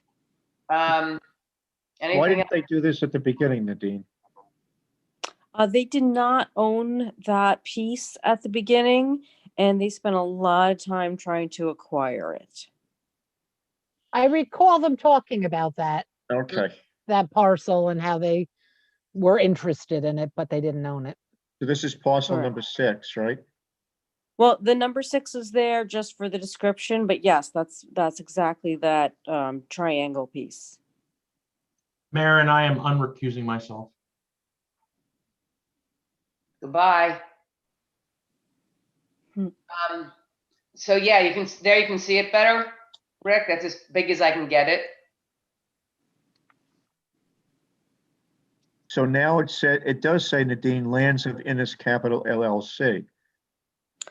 Correct. They own it now. They didn't own it when we originally approved the site plan, which is why they're amending the site plan. Yeah, so they have since purchased that, it's a like 2.7 acre parcel. They purchased it, they own it, and they do want to relocate the spa to that piece. In doing so, making it part of the whole overall parcel. So it won't be a separate lot when we're done with the lot line adjustment, and it will just be incorporated in the whole resort property. Where's the spa now, Nadine? I forget. Sure. So it's way down by where the number 2 is. That was the event Got barn it. down there. I see. Yeah. Okay. Yeah. Okay, so Maren, can I mix business here a little bit? You guys have an IDA, and I'm going to spend like 2 minutes on this. You have an IDA inducement. You need to talk to them. I'm not going to get involved because I recused myself when it was before the IDA. But if you're adding property and moving pieces around that involve jobs, which it does, you need to get to the IDA and probably change the meets and bounds in the IDA inducement documents. It's no big deal, but if you don't do it, it's going to lead to problems down the road.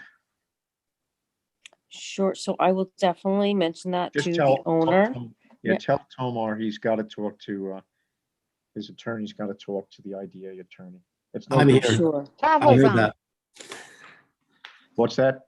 He is on. This is- Tavo's on. Yeah, this is Tavo. I'll speak with our attorney and we'll mention this to the Okay, I didn't know you IDA. were on. I didn't know you were on. So you know what I'm talking about, right? I just woke up.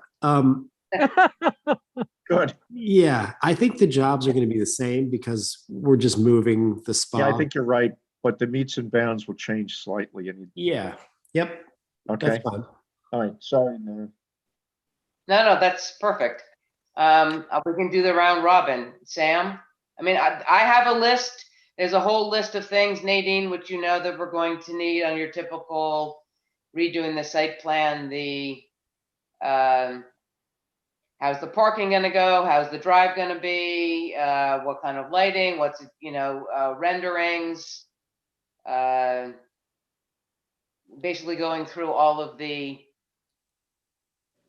140-20, what's the landscaping, yada, yada, yada. So conceptually for me, this is no problem whatsoever. We just have to go through all of what the new site plan is going to look like. I was gonna say all the stuff that Maren just said, so now she got to look smart instead of me, so. Is And anybody, so, go ahead. so I just want to clarify just a little bit of it because this use was already incorporated in the original approval, as you know. So this doesn't affect much of anything as far as the existing site plan and the existing parking. We do have to, like you said, incorporate some landscaping and like the pedestrian path here and some lighting. But other than just moving this building here, it won't impact any of the parking. We're not proposing additional parking, no additional access, anything like that. Well, you just need to do it. So existing natural structures, building fences, walls, and other improvement. The design, elevations, architectural renderings. We'll send the landscaping, parking, lighting signs. I don't think we have any waterway, wetland, whatever. That's all already on there. So it's largely architectural, I guess one could say on this. Agreed. So if anybody else doesn't have anything to say, we'll draft up a letter and give the list to you, Nadine, and you guys can get cracking. Okay. I have a question. And I do too. Yes, go ahead. I thought you recused yourself. No, I unrecused myself. Oh, Yeah, okay. he unrecused himself. I thought you were recusing again. I'm like, fine. I'm going to start doing that now. It's after 11. I'm recusing and recusing. Yes, Mr. Go ahead. Grasso or Zorian? Rock, paper, scissors, the two of you. Go ahead, Zorian. Okay. I have a simple question. What's the description mention about building water treatment facility? Is that should be shown on the plan or not? Yes, the water system stays exactly the same. We're using the same water source. We will indicate the wastewater system for this building. That will be indicated. Yeah, I'm talking about wastewater. So is it going to be kind of a facility standing alone or some field? Yeah, it's a on-site subsurface system. So should be shown on the plan. We will be adding that to the plan. We're in the design process with the health department currently, and it will be shown on the plan along with the landscaping. Okay, thank you. Yep. Mark, you had a question? Yeah, Nadine, does this current driveway come off of Bank Street or is it off of Aveo Drive? Bank Street. Oh, it does. Okay, so there's no right of way that needs to be changed. Okay, I'm all set. Thank you. You're welcome. I would just note too that we did actually, we have a full application in our fees. So just to get that on the record, and we will work on. We can't schedule a public hearing, Nadine, until we get all the rest of the stuff. And it's No, that's fine. I just wanted to make sure that, it was noted now so that everybody knew that, once we get the detailed information in, we can. Well, no matter what, you're out of the pre-app purgatory next time you come in, so you'll be safe. Thank you. We don't typically have perma pre-apps. It's just in case you have something like the previous one where there's to save someone the agenda of putting up money, going through work when you don't have that issue here. No, and we feel like it's going to be pretty straightforward, and just getting some of the site plan information again, which is nothing too critical, just some pedestrian pathways and some landscaping, and we're good to go. And renderings. Yes. All right, you have a plan of action, Tavo, Nadine. Yep. Open the damn thing up. Yep. Working on it. This summer. All right, thanks, All guys. right. Thank you, guys. Thank you. Have a good Good night. night. Bye. Oh my goodness. Hold on, I want to do more. This isn't going, this is going just too slowly. All right, last for the evening is GMP, as I call them. This is Okay. Malatesta, Gentilucci, and Pigazzi, one of the best after Deutschlander and Depuy. It's probably one of our best names of an application. So it is a big lot, 59 acres, dividing into 3 19-acre lots. This is one of those that is also starting in again into land that is really critical environmental resource land. So we do have one parcel, which is a single family dwelling is in the middle with the well and septic. The new lots require that. It's on 85 Baker Lane. They have a little bit of prime farmland in the front of the parcel, but they have federal freshwater wetlands with DEC identified riparian buffer lands at the front of Pros Lot 2 and 3. They have a DEC stream in the front of proposed Lot 1 that does not look like it is touched though. Habitat core lands of the highest quality are in the rear third. You're basically you're getting into Catskill Parkland here. Core forest habitat is top 1%, covers 2/3 of the parcel. It is also in a significant biodiversity area of the Hudson River Valley, and there are known rare terrestrial animals and Audubon important bird areas. So here's what it looks like. Oh, not very creative. Well, because the entire back you really can't touch. You go straight up the mountain. Got it. And that's where all of your habitat core stuff is. Now, I'm going to show you a really bad Marin trying to be a planning person. In the next slide, you can see with a little bit of this, they showed a little bit of, I don't know, trees or whatever that are there. The stream you can see is up on the corner. They're far enough away from the unnamed stream. You have to be, so with this get 100 feet setback from that. Because it's identified for us. Here is what the lot looks like.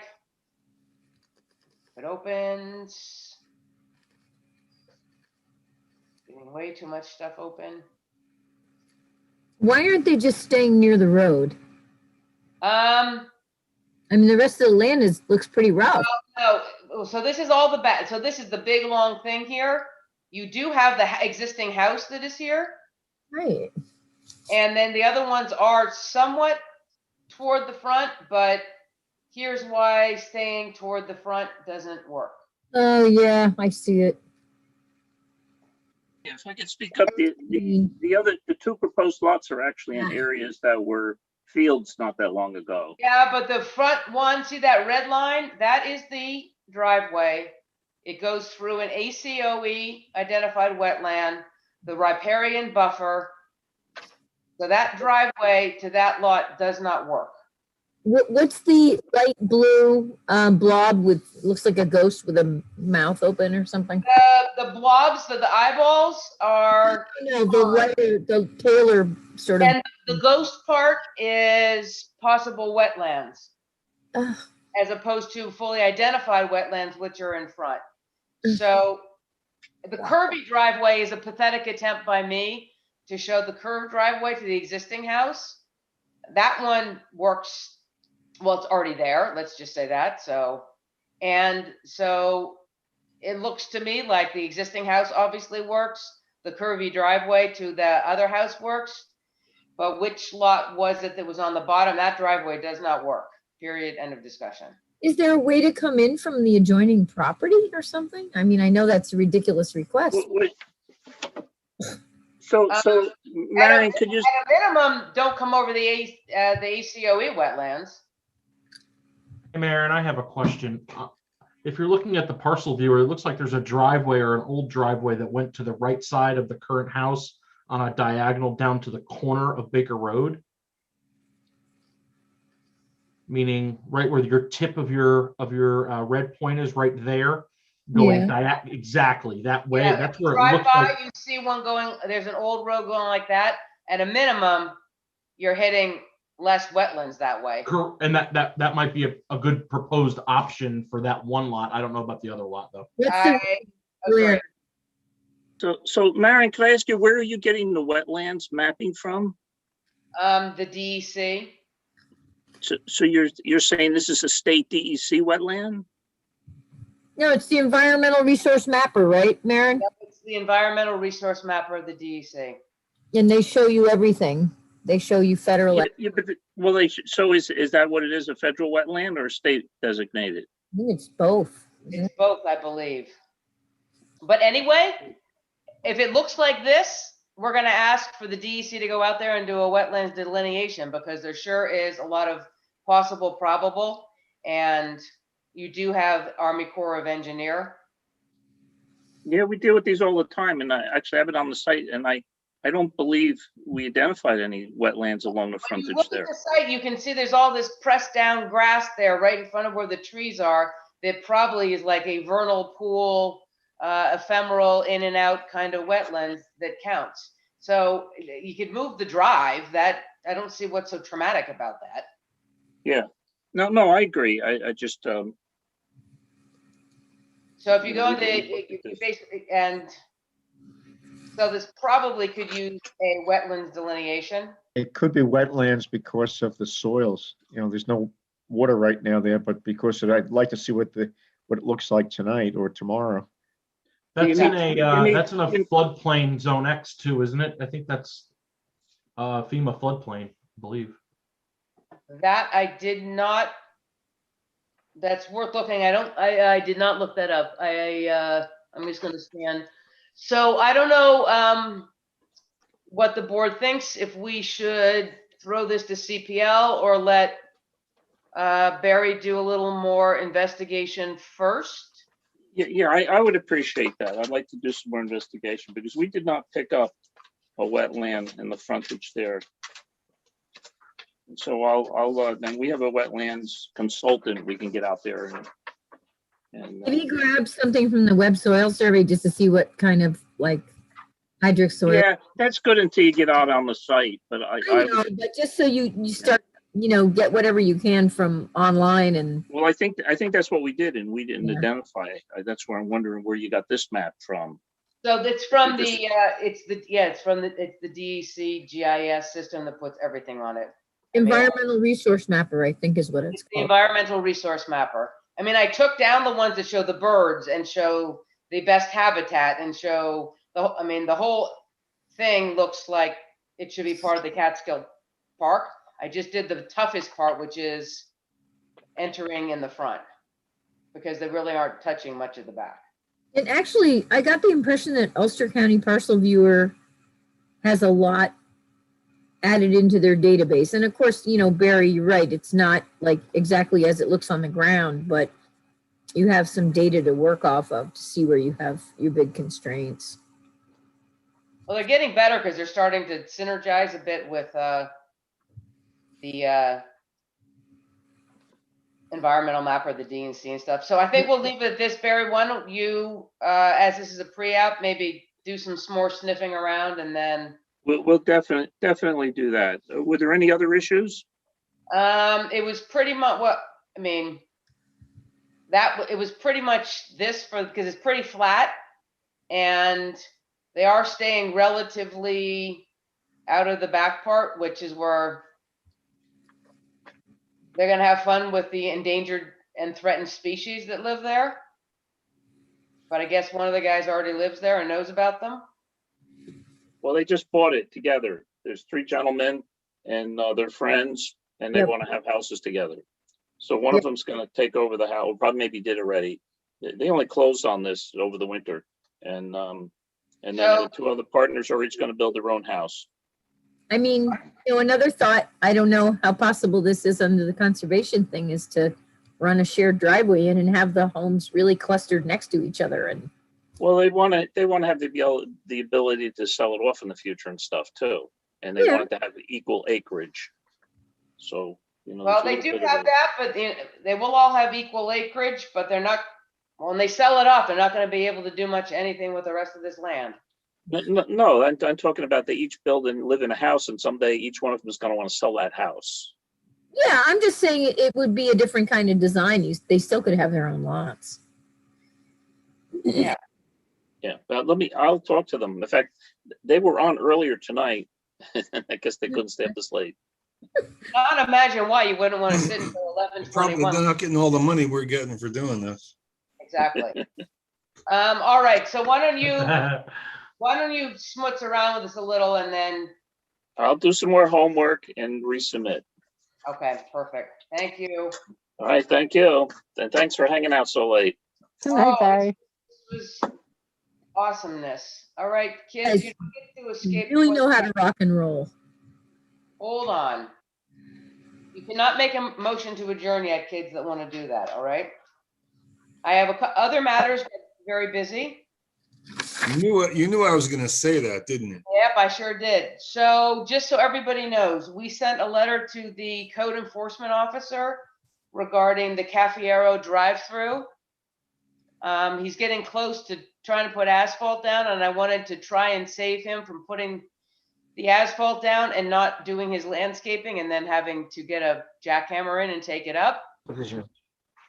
So we sent a letter saying, hey, it's planting time. Make sure you do your landscaping. You can't get your CO without it.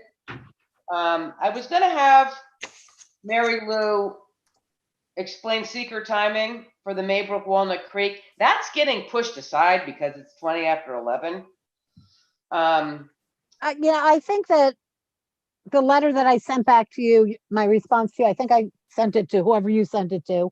Yeah, I said CC'd everybody, so So hopefully. if anybody has any other questions and you want to just email me independently or ask them of Marin and have her do a follow-up with me, that's fine. So, because we will be spending a bunch of time on this on the 26th, we have to give a comment letter to the town board. And we also have to decide if we would like to be lead agent for seeker. And a reminder that on the 26th, I will not be present. Yes, and Mary Lou luckily will be hopefully someplace fun on the 26th. Then we also have prepared a letter to the town board because the SUP SPA for the Algerville Firehouse has expired as of September 2020. And also the lot line improvement expired in 2020 of April. So they no longer have a valid application for either the SUP SPA and the LLI for the Algerville Firehouse. So they will need to resolve that. Alan Roberts and Linda Bradford were on the schedule. They pulled their application. They're getting Nadine to do a full revamp of the whole thing because it just had hair on it right, left, and center. What They was had that, Aaron? What project? for the Stonehill Tavern. Remember, she came to do outside dining, and that's Yep. still outstanding as a special use permit. Then Right. she added a new site plan stuff with a pavilion, and then she's added. She's in a bunch of violations with the fire department right now. They could shut them down if they wanted. So they actually hired Peak Engineering to sort of get all their stuff together and do a big revamp. So they got Okay. off and they're gonna come back on.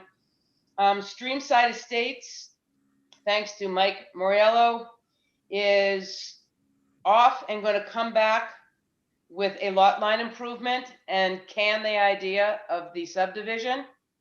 Oh, is that bomb? Yes. Yes, that's bomb. Okay, so that's kind of history. Bomb is history. You will not be seeing escrow for bomb. Yes, their history. Unless he changes his mind again, because he does change his mind sometimes, but the Okay. current thing is it's just gonna be the lot line so they can get the well and septic for the trailer park in that lot and they can hopefully, I think they want to sell that off. We're doing. Side note, that attorney has the greatest signature I've ever seen on a letter. Isn't it unbelievable? It Unbelievable. was does. amazing. I Reminds just- me of, what did we say it was, Liz? Like when you had the little circles and you put the Spirograph. pen and the spirograph. That's what, every time I see Yeah. it, I think it's Yeah, I tell him that all the time. Maybe all aspire to have such an inspiring signature. Exactly. Yeah, that was Cusack, we're up to date with. We're going to go over that. Liz will have to be in attendance for that on the 26th. And Olga Byrne, there was a request for extension for the, we might need to do something on that, Mary Lou, to grant the request for extension of the Because public hearing. for it's been one 4 more, months, right? Yes, up to the next regularly scheduled public hearing, because they would like to answer some of the questions. So I'll make a motion to keep open the public hearing for 2020-06 SBD Olga Byrne minor subdivision until our next regularly scheduled meeting. Do I have a second? A second. All in favor? Aye. Aye. Against? Abstain. All right, that was all of my other matters. Do it, Patrick, do it. Make a motion to adjourn. Everybody seconds it. I Aye. second it. Second, aye. All right, thank you a million. Thank trillion you. guys for staying up till 11:20. Good night, Yeah, all. I had my COVID shot today, so I am like ready for bed. I You'll know. feel it That's tomorrow. why I was late. I fell asleep and I was like, oh crap, I have a meeting. Have a good night, Drink a all. lot of water. Back on screen at 8 a.m. So. Good night. Bye. Later, thank